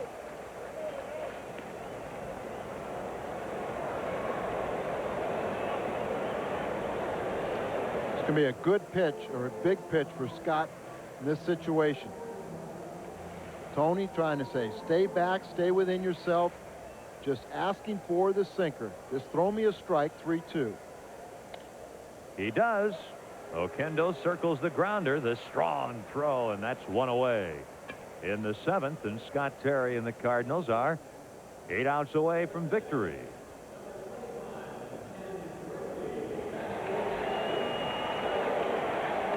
The Cards 4 runs, 10 hits and an error. The Reds 1 run, 7 hits and no errors. And a legend here in Cincinnati is stepping up. Ken Griffey pinch hitting for Danny Jackson with Rob Dibble in the bullpen.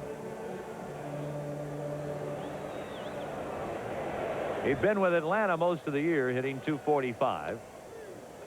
He was very much a part of the big red machine here and has always hit well against the Cardinals.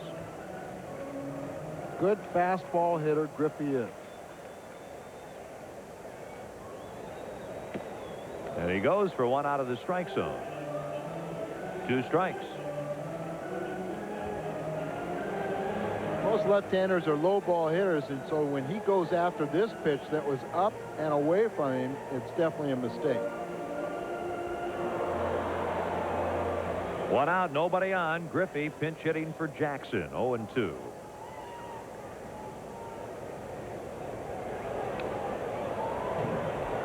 Still 2 strikes. Little slider in on his hands. Remember how quick Griffey was when he first came up? Boy, he had just blazing speed. He's got a son that's a pretty good player. In the Seattle organization, Ken Griffey Jr. was the #1 draft pick. Swing and a miss, and pinch hitter Ken Griffey, who came up with the Reds in '73, is out of there. Good sinker here from Scott. Well, it's a changeup, straight changeup, and watch the bottom fall out of it. Good arm action. Griffey out in front.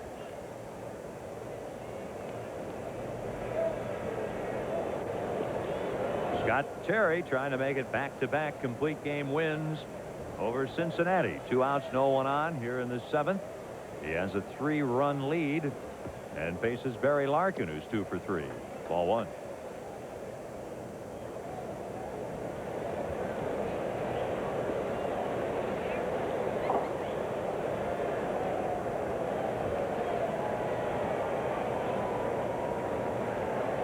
Scott Terry, the 28-year-old, goes 2-0. Scott played college ball at Southwestern University, which is in Texas. Returned there and earned his degree.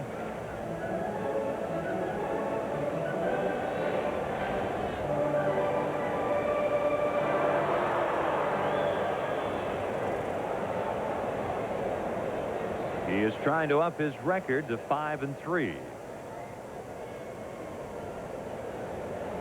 2-0. Good pitch. 2-1. Cincinnati got their only run way back in the 1st. The Cards tied it in the 4th. Coleman doubled in 2 in the 5th. And the Redbirds added a run here in the 7th on another Coleman hit. 4-1. That's in there. Coleman will throw it in, but Larkin has a double. He's 3 for 4. Barry Larkin, just such a good offensive hitter. Very aggressive at the plate. Understands what type of hitter he is. Goes out in front, inside out, stroke, hits the ball into right center. And Vince Coleman, with his great speed, cut the ball off, or Larkin would have gotten more. It took Vince quite a while to get himself under control and get the ball back into the infield. Cardinals get busy in the bullpen as Herm Winningham, 1 for 2, steps in. Ken Daly throwing in the pin.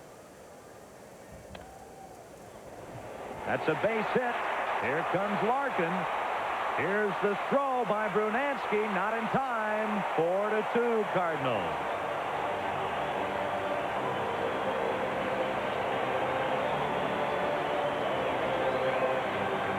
Second run of the game, 15th RBI for Winningham. Now in the bullpen, Worrell hurriedly gets up. Set up away. And his sinker didn't have a lot of movement on, stayed up, and he pulls it through the hole as Larkin comes around to score the second run. Brunansky does a good job. He makes a strong throw, and the key to it was the fact that it was low enough to keep Winningham at first base. There are the ace relievers, Worrell and Daly. 4-2 Cardinals, 7th inning. Winningham at first, 2 outs. Sabo 0 for 3, the batter. He's hit 3 ground balls to the left side, where now Pendleton guards the line. 1 strike. Kenny, you made the point about Sabo. We've talked about how he's tired right now, but really coming into the season, he's never played on an everyday basis. Yeah, that's one thing. He was a high draft choice out of the University of Michigan of the Reds a few years ago, but always was in a situation where there was another third baseman or he'd be hurt, and he's never really played a full season, and he certainly hasn't done it consistently. So he has been tired out with the grind here this year. His first big league season. A little Texas leaguer. That's a base hit. Winningham will go from first to third.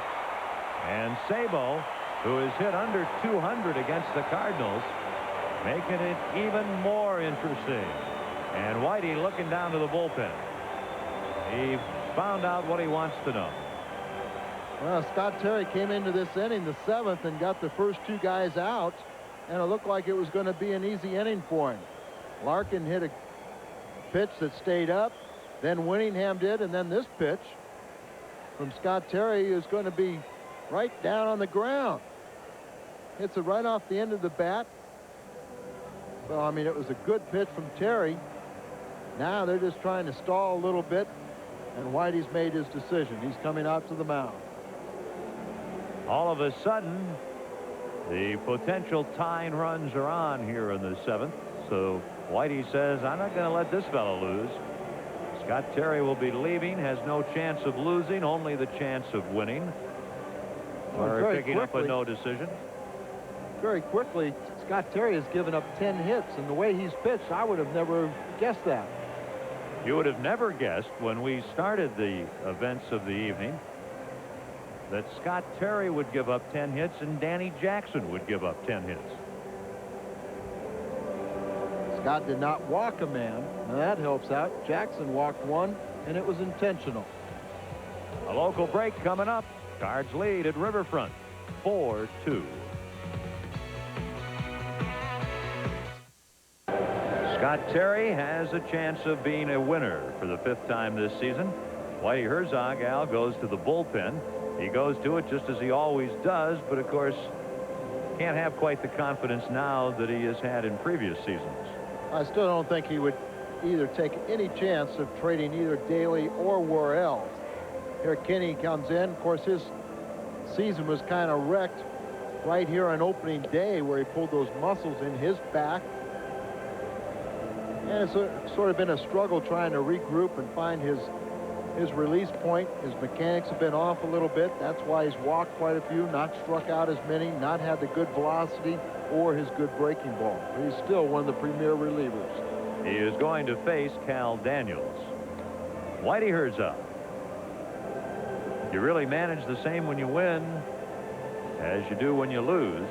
It's just the result's a little different. It's tough to be a great manager when you lose. Even Casey Stengel found that out. Pete Rose is yet to prove that he's a winner as a manager.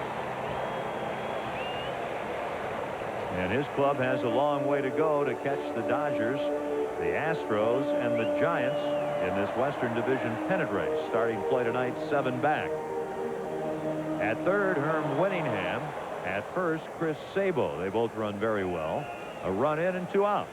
4-2 Cardinals. Daniels has an RBI double. 1 for 3. Strike 1. Daniels hits the ball very well to left field. That's where Pedro Guerrero is leaning against the wall. Got power that way. They're not going to hit it, in this case, over Pedro's head. Of course, the ball carries very, very well here. 2 strikes. A couple of flames from Daly to Daniels.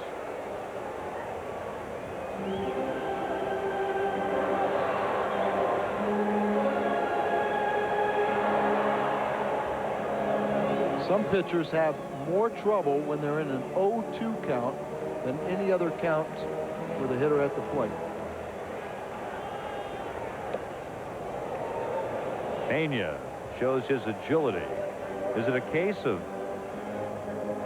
having some indecision? Do I go after him or do I waste one? Is that a tough thing for some pitchers? Yeah, that's it, Kenny. 100%. They sit there and they go, uh-oh, I got 0-2. Do I want to waste it? Do I want to make a perfect pitch? Do I want to make a purpose pitch? And they just indecision.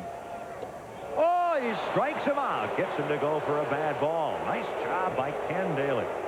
And the Reds are held to a single run in the 7th. Good game. Headed to the 8th. 4-2 Cardinals.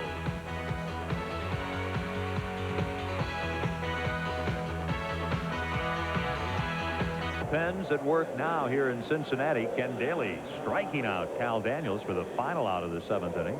The Cards with a 2-run lead going to the 8th, and the newcomer on the hill is Rob Dibble.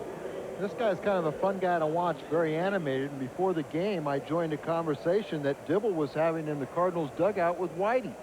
He was drafted by the Cardinals, and I think we said 82, and then elected to go to college. He spent 6 months there, and then went back into the draft and was signed by the Reds.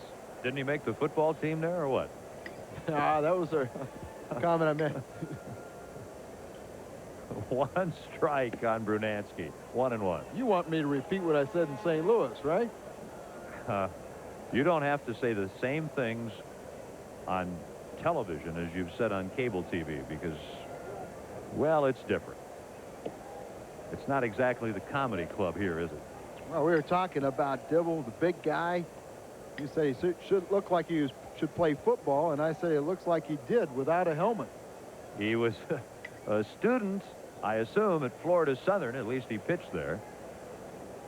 He is a fun guy from Bridgeport, Connecticut. 2-2. Name all of the major league players from Connecticut. Dibble. Rob Dibble.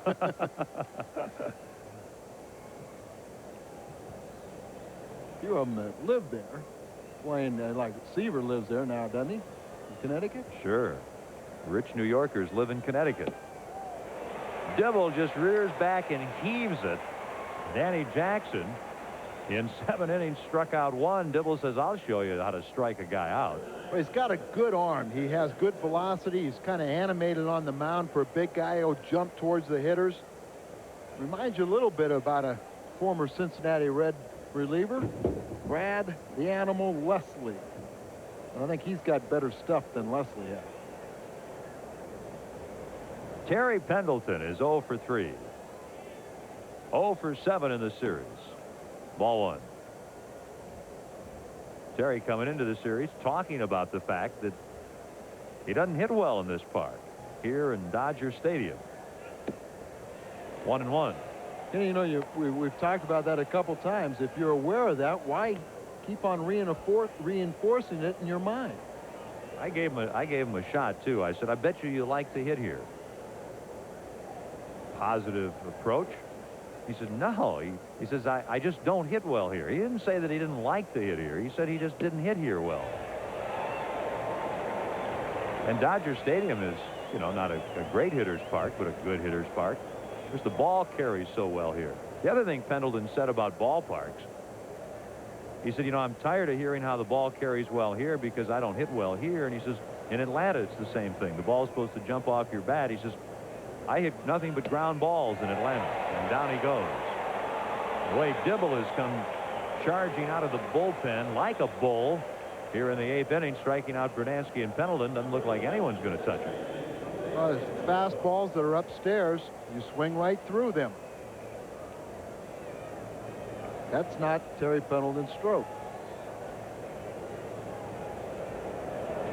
Ask Dibble what he, you know, when he said, boy, I really wish I would have signed with the Cardinals because they keep on trying to trade me here. And I said, well, you're probably really happy with your 6-month degree at college, aren't you? That's something to fall back on. Oquendo has a hit in 3 at-bats. He scored one of the Cards' 4. There aren't too many catching up with the 8th inning Rob Dibble Express here. I will tell all you youngsters the first thing is if you have a chance to get your college education, get it. 2 strikes. There's a foul ball. That's a very sound and simple answer to a lot of questions. Because you get young people who want to know about getting into broadcasting, good athletes who want to go to the big leagues. Larkin throws, not in time, and Oquendo sliding in heavily has himself an infield single with 2 outs here in the 8th. And there was an example. Alley gets 2 strikes, put the bat on the ball, fouled it away. Really just puts the bat on the ball, not trying to murder it. There's been some great defensive plays in this game. Down and in, takes it, gets the bat head up. Larkin makes an outstanding play, a strong throw off balance. You see Oquendo isn't taking any chances. Slid maybe a little bit late and tried to pop up and then went right over his front leg. You know, Al, you talk about the defensive plays there, and there really have been some gems, and they all have been on the infield. Also, there have been 6 infield hits. This has been a ball game almost confined to the infield tonight. Kurt Ford is pinch hitting here for Tom Pagnozzi. 2 outs, so Kendo at first. 4-2 Cardinals in the 8th.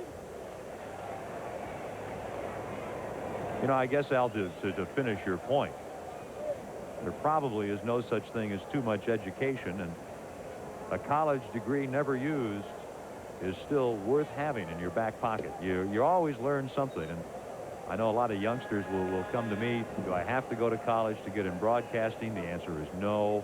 To become a good broadcaster, will I learn to be a good broadcaster in college? No, the answer is no. Would you become a good big league ball player by going to college? No.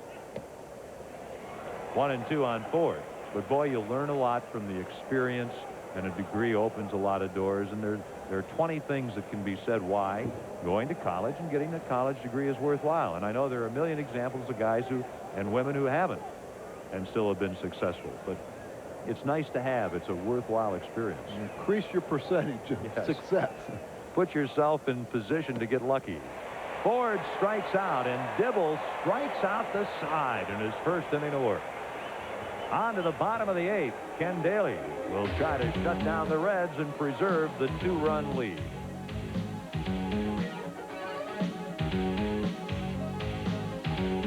St. Louis on Tuesday the 30th, and is next Tuesday at Glen Echo Country Club, Jerry Clinton's AMC Golf Tournament. It's a second annual affair. It benefits AMC Cancer Research Center, and each player taking part now is going to get to play golf with a member of the Senior PGA Tour and also with a local celebrity golfer from the St. Louis area. They raise a lot of money, and we hope you'll be able to take part. Kurt Ford takes over in left field, staying in the game after pinch hitting, batting 7th. And Pedro Guerrero moves from left field to first base. Ken Daly needs 6 more outs. Paul O'Neill leads off, and it's ball 1. 8th inning, 4-2 Cardinals. Always kid Jerry Clinton about his memorial golf tournament. Charity golf tournament. He's alive and kicking and looking younger sure every he day. Is, but he can't stand golf. That's why he went to racing cars. I was going to say, not enough speed in golf. 1 ball, 1 strike on Paul O'Neill. Jerry's a great guy, and it's a tremendous tournament that they'll hold next Tuesday.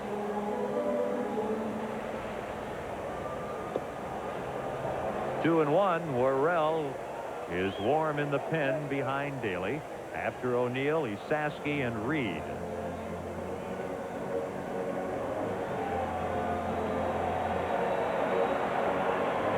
Daly came on in the 7th and struck out Cal Daniels with 2 on. Strike. Great hook. Well, if Kenny wants to stay in this ball game, he has to get out O'Neill for sure. Whitey will make a decision whether he'll allow Daly to face Esaski on deck.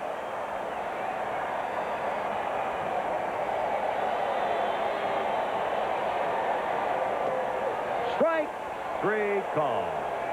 And O'Neill just has to walk back, and Daly has fanned each of the hitters he has faced. Well, because of this strikeout, he's going to get a shot at the next hitter, the right-hander. Daly's pinpointing his fastball very well. Look at that. Of course, we've seen O'Neill. From what we've seen him earlier in the season, it's hard to believe that he's hitting against any left-hander. Nick Esaski, ball 1. I'll be honest with you, Al. I've seen O'Neill for a few years, and I just haven't been all that impressed by him. Maybe I've just not seen him on the right days.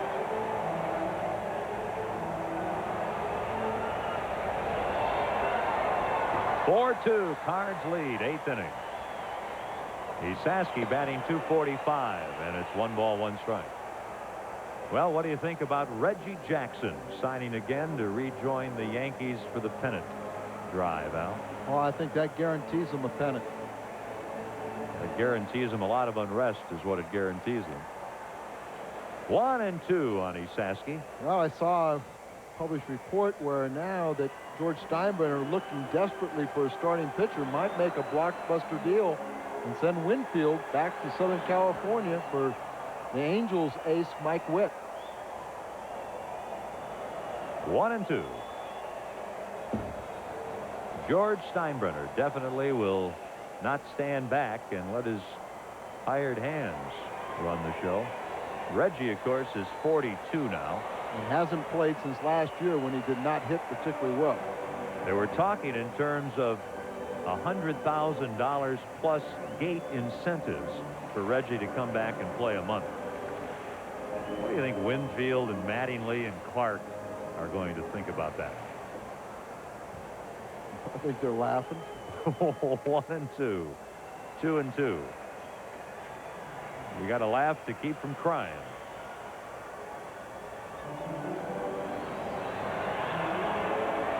Well, Kenny, you've alluded to it a couple times about the fact that Pete Rose may be fired as manager, and you kind of believe he'd come back as a player.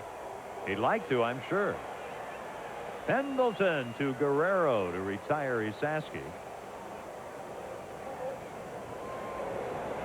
Pete has got to do some wonderful things here before the end of the season. If Marge Schott is going to want him back, he's under some pressure. And I don't know. You know, if Pete were fired, and that's an if, there is Marge. The dog is home having dinner. If Pete is fired, you know, I just don't see Pete sitting home. And, you know, you can only go to the racetrack so many days. There are only so many basketball games to follow, or hockey, or football games. And I think baseball, Pete Rose is going to want to do something. And I think there's somebody out there that'll hire Pete Rose as a player coach or a player manager, even with a small 24-man roster. I'll tell you something. Whoever inherits his ball club is going to be happy. Hey, the fellow who manages this team next, if it's not still Pete Rose, has got a great team that's probably going to win. That happened to a fellow named Dave Bristol, right? McClendon pitch hitting here. Lloyd McClendon hitting .245. He is pinch hitting for Jeff Reed, who was on deck and was called back. Sparky Anderson took over a club here that did pretty well. Had all the makings but didn't win, and then Sparky got here and made it happen. 1 and 1.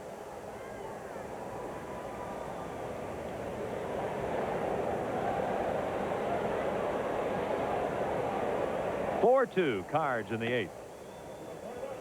2 balls and a strike.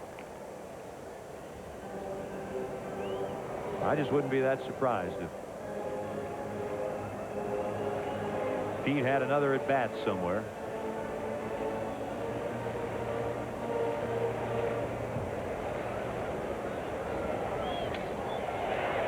The one hopper to Ozzie, and Daly has come out of the bullpen in relief of Scott Terry and pitched a perfect inning and a third. The 9th upcoming. Cards 4, Reds 2.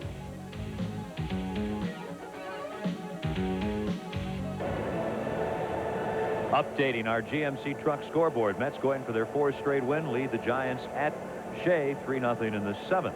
4-3 San Diego leads in the 8th at Montreal. The Dodgers with a 5-run 4th lead 7-2 at Philadelphia. The Phils just can't buy a win. Atlanta 4-0 in the 7th at home behind Pete Smith. And Pittsburgh at Houston. Houston with a 2-run 3rd behind Jim Deshaies leading that one. Over in the American League in the 4th at Chicago on a Joe Carter homer. The Indians lead 1-0. Minnesota has scored for 19-game winner Frank Viola. The lead 1-0 at Kansas City. Detroit has a 2-0 lead at Milwaukee. In the 4th at Texas, the Rangers lead the Jays 2-0. Boston at Seattle later. California at home against the Yankees. And Baltimore is at Oakland later on. Lloyd McClendon dons the gear. He is the new catcher here in the 9th inning for Cincinnati. Cards lead it 4-2. Reds got a run in the 1st. Cards tied it in the 4th. Then Vince Coleman broke the tie with a 2-run 5th inning double. Vince drove in a 4th run in the 7th. And the Reds got a 2nd run in the 7th.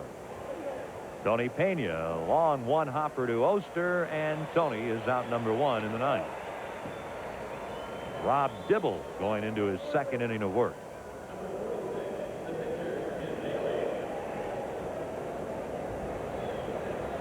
We should also point out that August 26th has some significance in the world of baseball and baseball television. Ken Daly, a rare time at bat here with 1 out in the 9th. And he takes a strike. 49 years ago today, August the 26th, 1939 was a big day for baseball and TV. Look at this. A bunt.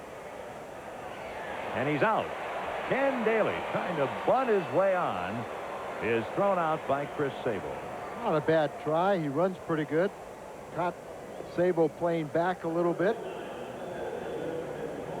Then he didn't want to embarrass himself by striking out. Sable comes in on the ball. He's got a strong throwing arm, and that's the difference. It was at Ebbets Field 49 years ago today that the Dodgers and the Cincinnati Reds split a doubleheader.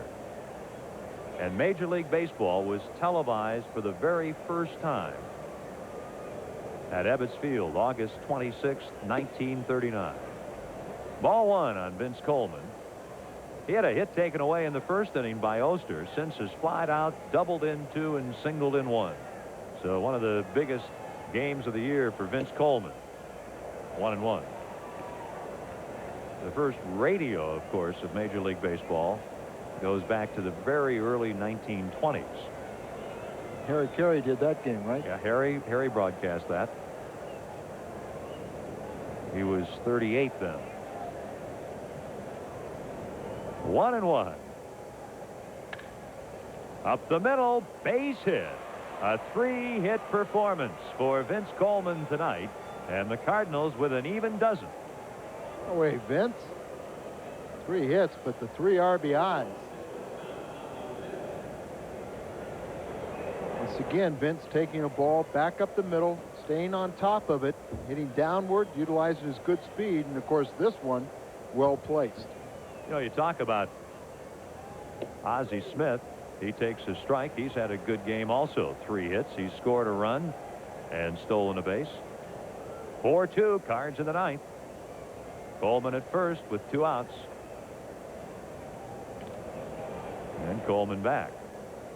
Cincinnati certainly has a lot of history when it comes to baseball. First pro team was here. First night game at Crosley. Pitch out, and Coleman not going.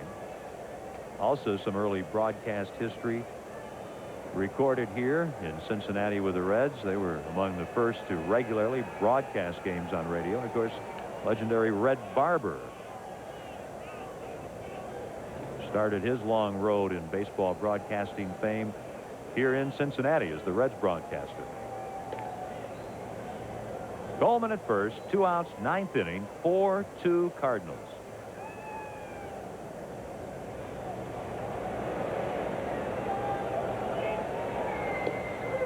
That's a strike. 1-2. Guerrero is on deck.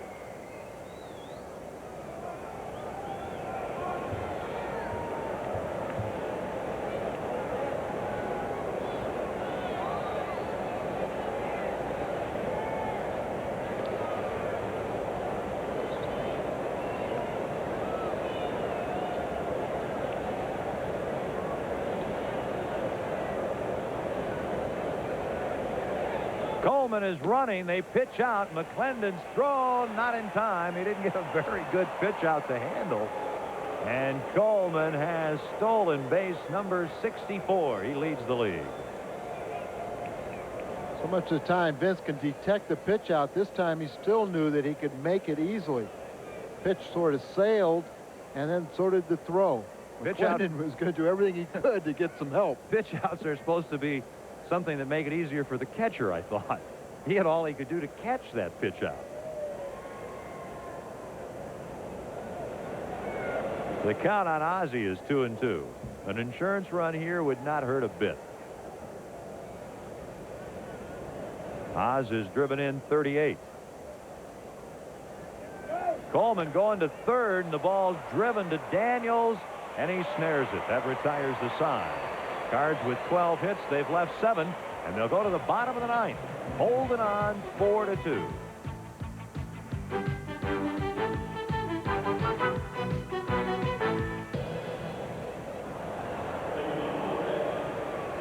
There is the story as the Cards try to draw even at a victory aside in this 4-game series here in Cincinnati. And you can't complain a bit, Al Roboski, about the work Daly has done tonight. really can't, Kenny. He's done a very good job. Outstanding striking out 2, getting all 4 batters he's faced out. The one thing that he has to do is he has to make sure he does not get somebody on base so they can bring up Eric Davis. Ron Oster, 1 for 3. The switch hitter takes a strike. You want to save, you got to get everybody out. But you believe that if they get a man on and Davis comes up to the plate, Whitey's got to go to Worrell. That's the pattern. 1-1. Daly has 4 saves this season. Worrell has 24. Ken Daly is pitching one of the better games this season. He is capable of being outstanding and very dominating. 4-2. Cards in the ninth. 2-1. Daly, a 29-year-old from Portland, Oregon. Went to the University of Portland. Not only played baseball in the rain, but played a little basketball up there.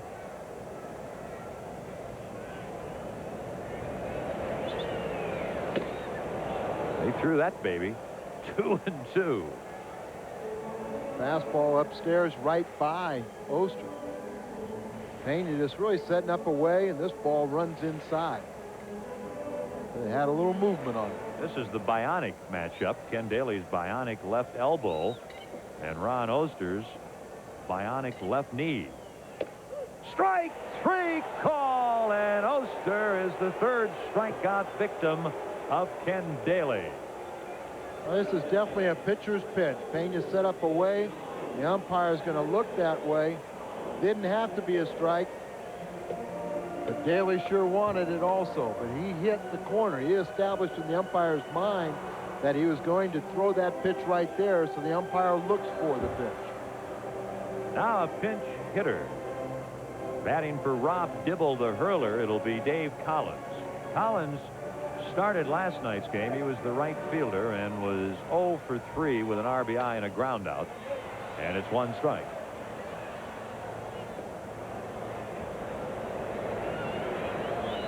One of the things the Reds have to look at after this season is what are they going to do with the likes of Dave Collins, Ken Griffey, Dave Concepcion. They have some veterans, and I guess a lot will depend on if they win it or not. 2 strikes. A lot of times you like to have the veterans as your bench strength. And that's how the roles that these guys fulfill, but their skills decline to the point to where they're no longer productive for a championship team. And if you win a division title at least, you say, well, they helped us. We need them. If you're a 500 club and you finish 4th, which the Reds could still do, then you say, hey, we need to bring in some young guys. We didn't win with these guys last year. 1-2 on Dave Collins. Pete Rose, he's quite a guy. He is as street smart as anyone you'd ever meet.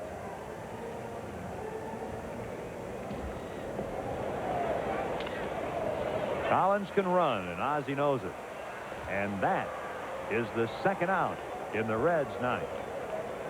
And it'll bring up Barry Larkin with the Cards on top, 4-2. Pete's a fun guy.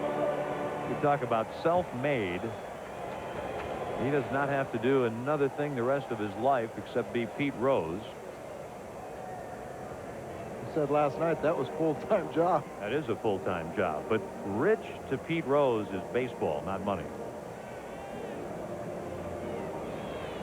Remind me Sunday, and I'll tell you one of the things he's disappointed with in life. Ken Daly has retired 6 in a row since coming in, and he gets strike 1 on Barry Larkin. One of Pete's one of the few regrets that he has in life, something he's never accomplished. He doesn't own or have. I want to come back Sunday just for that. 1 o'clock. That'll be our next telecast Sunday, the wrap-up game of this series. Larkin quickly in the hole, 2 strikes. Larkin is 3 for 4 tonight, but Daly has just come in and slammed the door in the face of the Reds. And he has to do it. He has to get Larkin out here because Winningham on deck would be the guy that Eric Davis would pitch hit for. 0-2. Here's that situation. Will he waste it or not? Pena calls for the curveball. Still 2 strikes. So that's an outstanding curveball, 0-2. Good sharp break. You throw it in the dirt, make the hitter try and go after it. Larkin did. He just got a little piece of it. This is that last pitch, an 0-2 pitch. Have the confidence that you can bounce it in the dirt. The catcher will block it. That's a good pitch right there. How did he get a piece of it? 2 strikes on Larkin. 2 outs. Bases empty in the 9th. Fastball away. And it's out of play.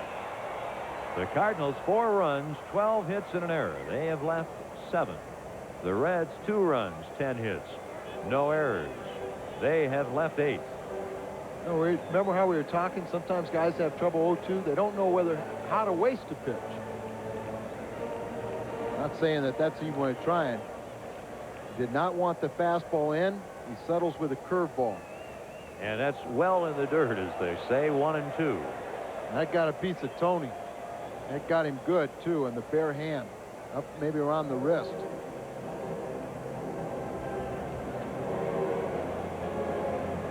Pena's really, really hurt, and he's dropped the glove and the mask, as you can see, and that means Brad Henderson is sent out by executive trainer Gene Gieselman. Got him up on the wrist or the forearm.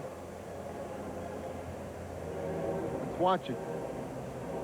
Shook off the fastball. Now he asked for the curveball, and now he's going to throw. He bounces this one right in the dirt. I mean, that's right in the dirt. And it got him on the the wrist. Wrist, maybe? Maybe might around have been on the thumb area. Yeah, the thumb area. Sure. What thumb did he break? Well, he broke the glove hand, right? So that's the other thumb. 4-2. Cards lead in the 9th. Pena will gut it out. The Cards need just 1 more out. Now time is called again, and Mike Rourke's going to come out to the mound. Well, Daly might, now you'd have to believe that if someone was to get on base, they would have to change catchers. That's his throwing hand.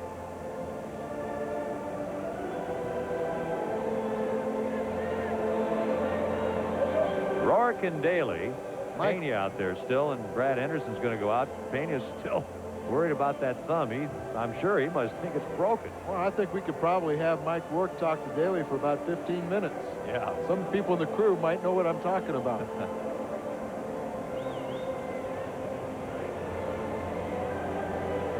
Mike's talking mechanics with Kenny.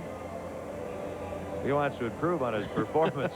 He's retired all 6 he has faced, 3 strikeouts, 3 ground balls, and he's ahead on Larkin, who's had a big night, 1 and 2. So you go out and you straighten him out. You give Pena some time also. Come on, Mike. I make 1 bad pitch, and you're out here telling me how to throw the ball. The catcher told me bounce it. I bounced it. It's not my fault he stuck out his right hand. Well, we might as well end it right here. It's a 1 ball, 2 strike count, 2 outs. Curveball. Shake it off. Now he wants fastball inside. Shook it off. Fastball away. 2-2.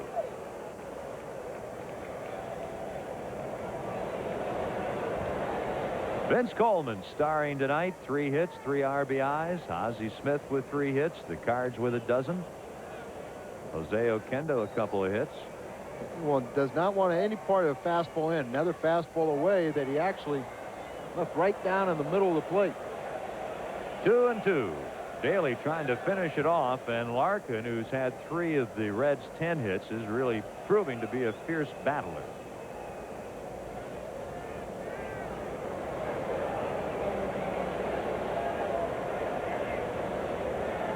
Base is empty, 2 outs in the 9th, and the Cards have a 4-2 lead.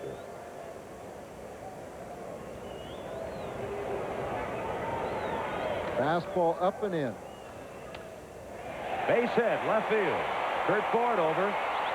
Larkin a big turn, and he'll hold on. 4 hits tonight for Barry Larkin. He's just a good hitter. That was supposed to be a fastball in, up preferably, and the ball was not up, and it was down and in. And here's what we see. Pena putting his hand on the chest protector. That's telling me he wants the ball up. Ball was down and in, and he really turned on it. And of course now the dramatics has come to the plate. Eric Davis, representing the potential tying run in the bottom of the ninth, will come up. That means Whitey will come out, and he'll go and get Todd Worrell. Well, Kenny knew it. I kept on telling you, Kenny, don't let anybody come on base. Because Worrell would come in to face Eric Davis. This is going to be a great matchup, power against power. But what a job Ken Daly did. Well, you bought a ticket to the game, and you're going to get all the drama you can stand. Eric Davis, Todd Worrell, two of the greats in the game. They're going to go head-to-head when we return after a local timeout. 4-2 Cardinals. Whitey Herzog goes to his ace, needing one out to finish this one off with a 4-2 lead. Todd Worrell. Todd Worrell, you see his numbers on the year, 24 saves, second best in the National League. And right now he's got a chance to earn number 25, but he's got his work cut out for him. He'll face Eric Davis. He's tied with Jim Gott. Worrell is with his 24 saves. Eric Davis, since the All-Star break, hitting a robust .338. You see he's tied for 5th in the league with his 23 homers. It's been only a so-so season for this fabulous talent. He's got 27 RBIs just since the All-Star break. Has a career high league-leading 16 game-winning RBIs. He can only tie it in this spot. One strike.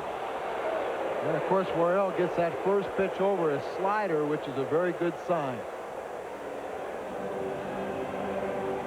The Cardinals figure they can get Davis out, up and in, if they can get him out. They know he's a good breaking ball hitter down, and he'll hit most everything down. We'll see what happens here. One strike. 1-1. Now, Kenny, you know, there you go.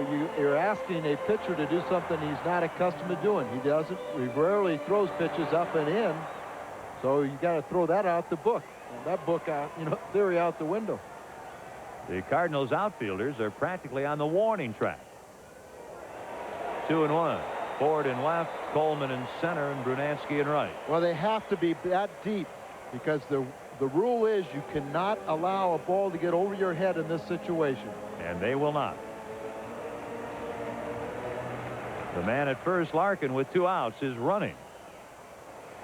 And the Cards don't care about him. His importance is as a potential out. And now that's washed pretty near away. Yeah, no force out, and it's 3-1. What took him so long to run? They were playing behind him. They were conceding the base. And if they get into a situation where those runs do mean something, Pena will be out of the game and Lake will be catching because Pena taking that foul ball off the bare hand. If you're going to give Davis anything, you want to give him a single, and it's 3-2, which would still leave you 2 outs and the potential tying run only at first. What the Cards want is Worrell to get Davis out. Eric Davis pinch hitting here in the ninth. 4-2 Cardinals. Larkin at second, 3-2. Pendleton over to Guerrero, and this one is over. The Cardinals pick up the victory tonight here in Cincinnati. Todd Worrell earns his 25th save, and Whitey Herzog can clap his hands over that. Scott Terry is the winner, 5-3. The Cardinals surprised a lot of people by beating Danny Jackson, 18-6. Jackson was 10-1 coming in here and had won 8 in a row and allowed only 2 runs in his last 4 starts, all complete games. But the Cardinals win it tonight, and they've won 3 out of 4 and 7 of their last 11. A lot of stars for the Redbirds tonight as the Cards beat the Reds 4-2.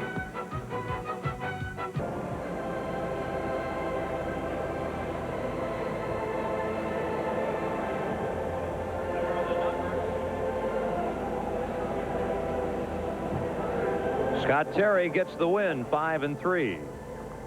Danny Jackson is the loser, 18-6. Todd Worrell gets the save, and the Cardinals out-hit the Reds tonight by a margin of 12-11. Vince Coleman stars. He drives in 3 of the 4 runs in a 4-2 victory here at Riverfront Stadium tonight. So it's a happy group of Cardinals who continue the winning ways here in Game 2 of a 10-game road trip.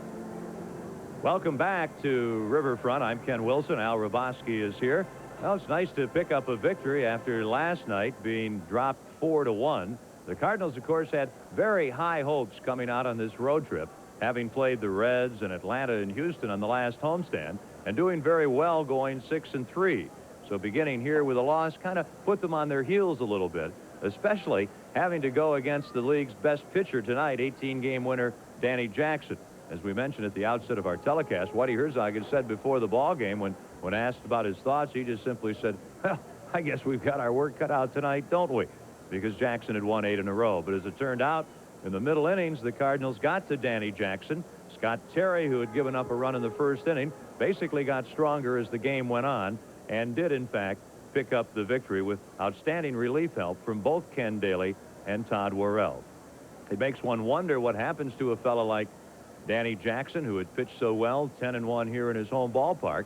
But you get good hitters, and if you don't have your fine stuff, if your slider isn't right on the money throughout the ball game in the big leagues, you're going to get hit. And as Al Roboski pointed out, the Reds were kind of expecting that, hey, sooner or later, Danny Jackson is going to have an off outing. Vince Coleman had the brilliant night tonight. His double broke a 1-1 tie. That double came in the 5th inning. He drove in the Cards' 4th run, a good insurance run in the 7th inning with a single, and Vince is our Budweiser player of the game. For all you do, this Bud's for you. Coleman with the 3 RBIs tonight now has 33 RBIs on the season. While Coleman is our Budweiser player of the game, Ozzie Smith, of course, had a fine game with 3 hits, and you can't say enough about the pitching of Scott Terry, Ken Daly, and Todd Worrell. The Cardinals win it here in Cincinnati tonight by a score of 4-2, and we'll have more from Riverfront after this timeout. The Cardinals come up on top tonight here in Cincinnati, and these two teams have split the 10 games they have played this season. Ken Wilson along with Al Roboski here at Riverfront. That gets the Cards back on the right track now. Oh, really? And it's a very good ball game. But have Vince Coleman have such a good offensive game. Ozzie contributed, but what a job all 3 pitchers did. And the pitching really has fallen into place. Tomorrow night there'll be no television, but Joe McGrain goes against Norm Charlton. Well, we saw Charlton make his major league debut in St. Louis. We're not impressed with him at all, but they said as poorly as he pitched yesterday, he was spectacular facing the Pittsburgh Pirates in his last start. And we know what Joe McGrain has done. He has pitched extremely well, except maybe for the odd balk or wild pitch or error. But he's, I think, really getting better and better all the time. I think mentally he's really getting it together. This is really a learning experience. This season for Joe McGrain, he will not be able to forget. But he's always found a way to lose a ball game. He's got a few little things to refine himself, to make himself a better pitcher, but he has the ability to be an ace of the staff. And as far as our next telecast, that, of course, will be Sunday, the wrap-up game of this 4-game series. And in that one, we're going to see Bob Forsch. And Bob Forsch has become a story in himself. Really has, Kenny. About 3 weeks ago, we knew that Bob Forsch had no plans in the pitching plans for the Cardinals next season. Now he has pitched his way onto the rotation for next year for Whitey Herzog. Well, Scott Terry, who wins tonight, and Bob Forsch have both done that. Whitey's talking about both of them being in his starting rotation, along with Matthews, McGrain, and Danny Cox in 1989. The fella that the Cardinals are going to face Sunday is no pushover. You talk about having to get by Danny Jackson tonight. Tom Browning, he's been virtually unbeatable lately. He's been outstanding. He was a 20-game winner in his rookie season, fell on some hard times, but he's 12-game winner this year, and Browning has a winning percentage just right under Danny Jackson.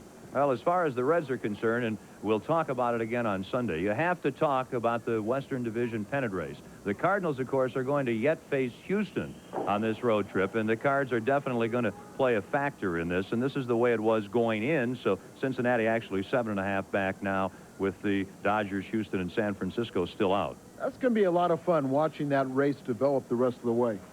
Well, I'll tell you something. There are many people who feel the Dodgers can't hold on. I don't know. They've had so much magic, Al, since the Kirk Gibson incident in spring training. You think maybe in Tinseltown they'll be able to hold on.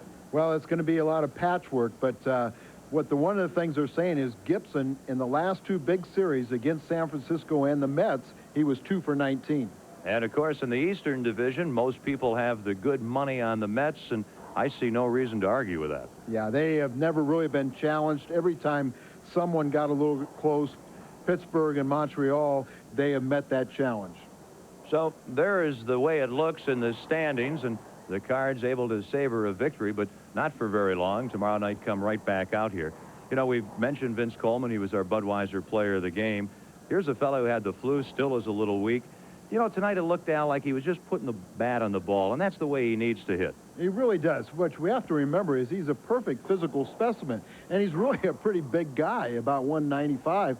So it's kind of tough for him sometimes not to think in terms of trying to swing the bat with authority, but with that great speed, just hit down on the ball, let the ball jump off his bat and get his base hits. Well, we're hoping for a win tomorrow night. We'll see you again on Sunday afternoon. Hopefully, Al, we'll be talking 3 out of 4. That sounds good to me. All right. For Al Raboski, Ken Wilson, thanks for joining us. A reminder again, we'll be with you again Sunday afternoon, 1 o'clock Central Daylight Time. Bob Forge against Tom Browning. Whitey Herzog, a happy man tonight. His Cardinals win it here by a score of 4-2. St. Louis Cardinals baseball has been a presentation of Bud Sports through the facilities of KPLR-TV.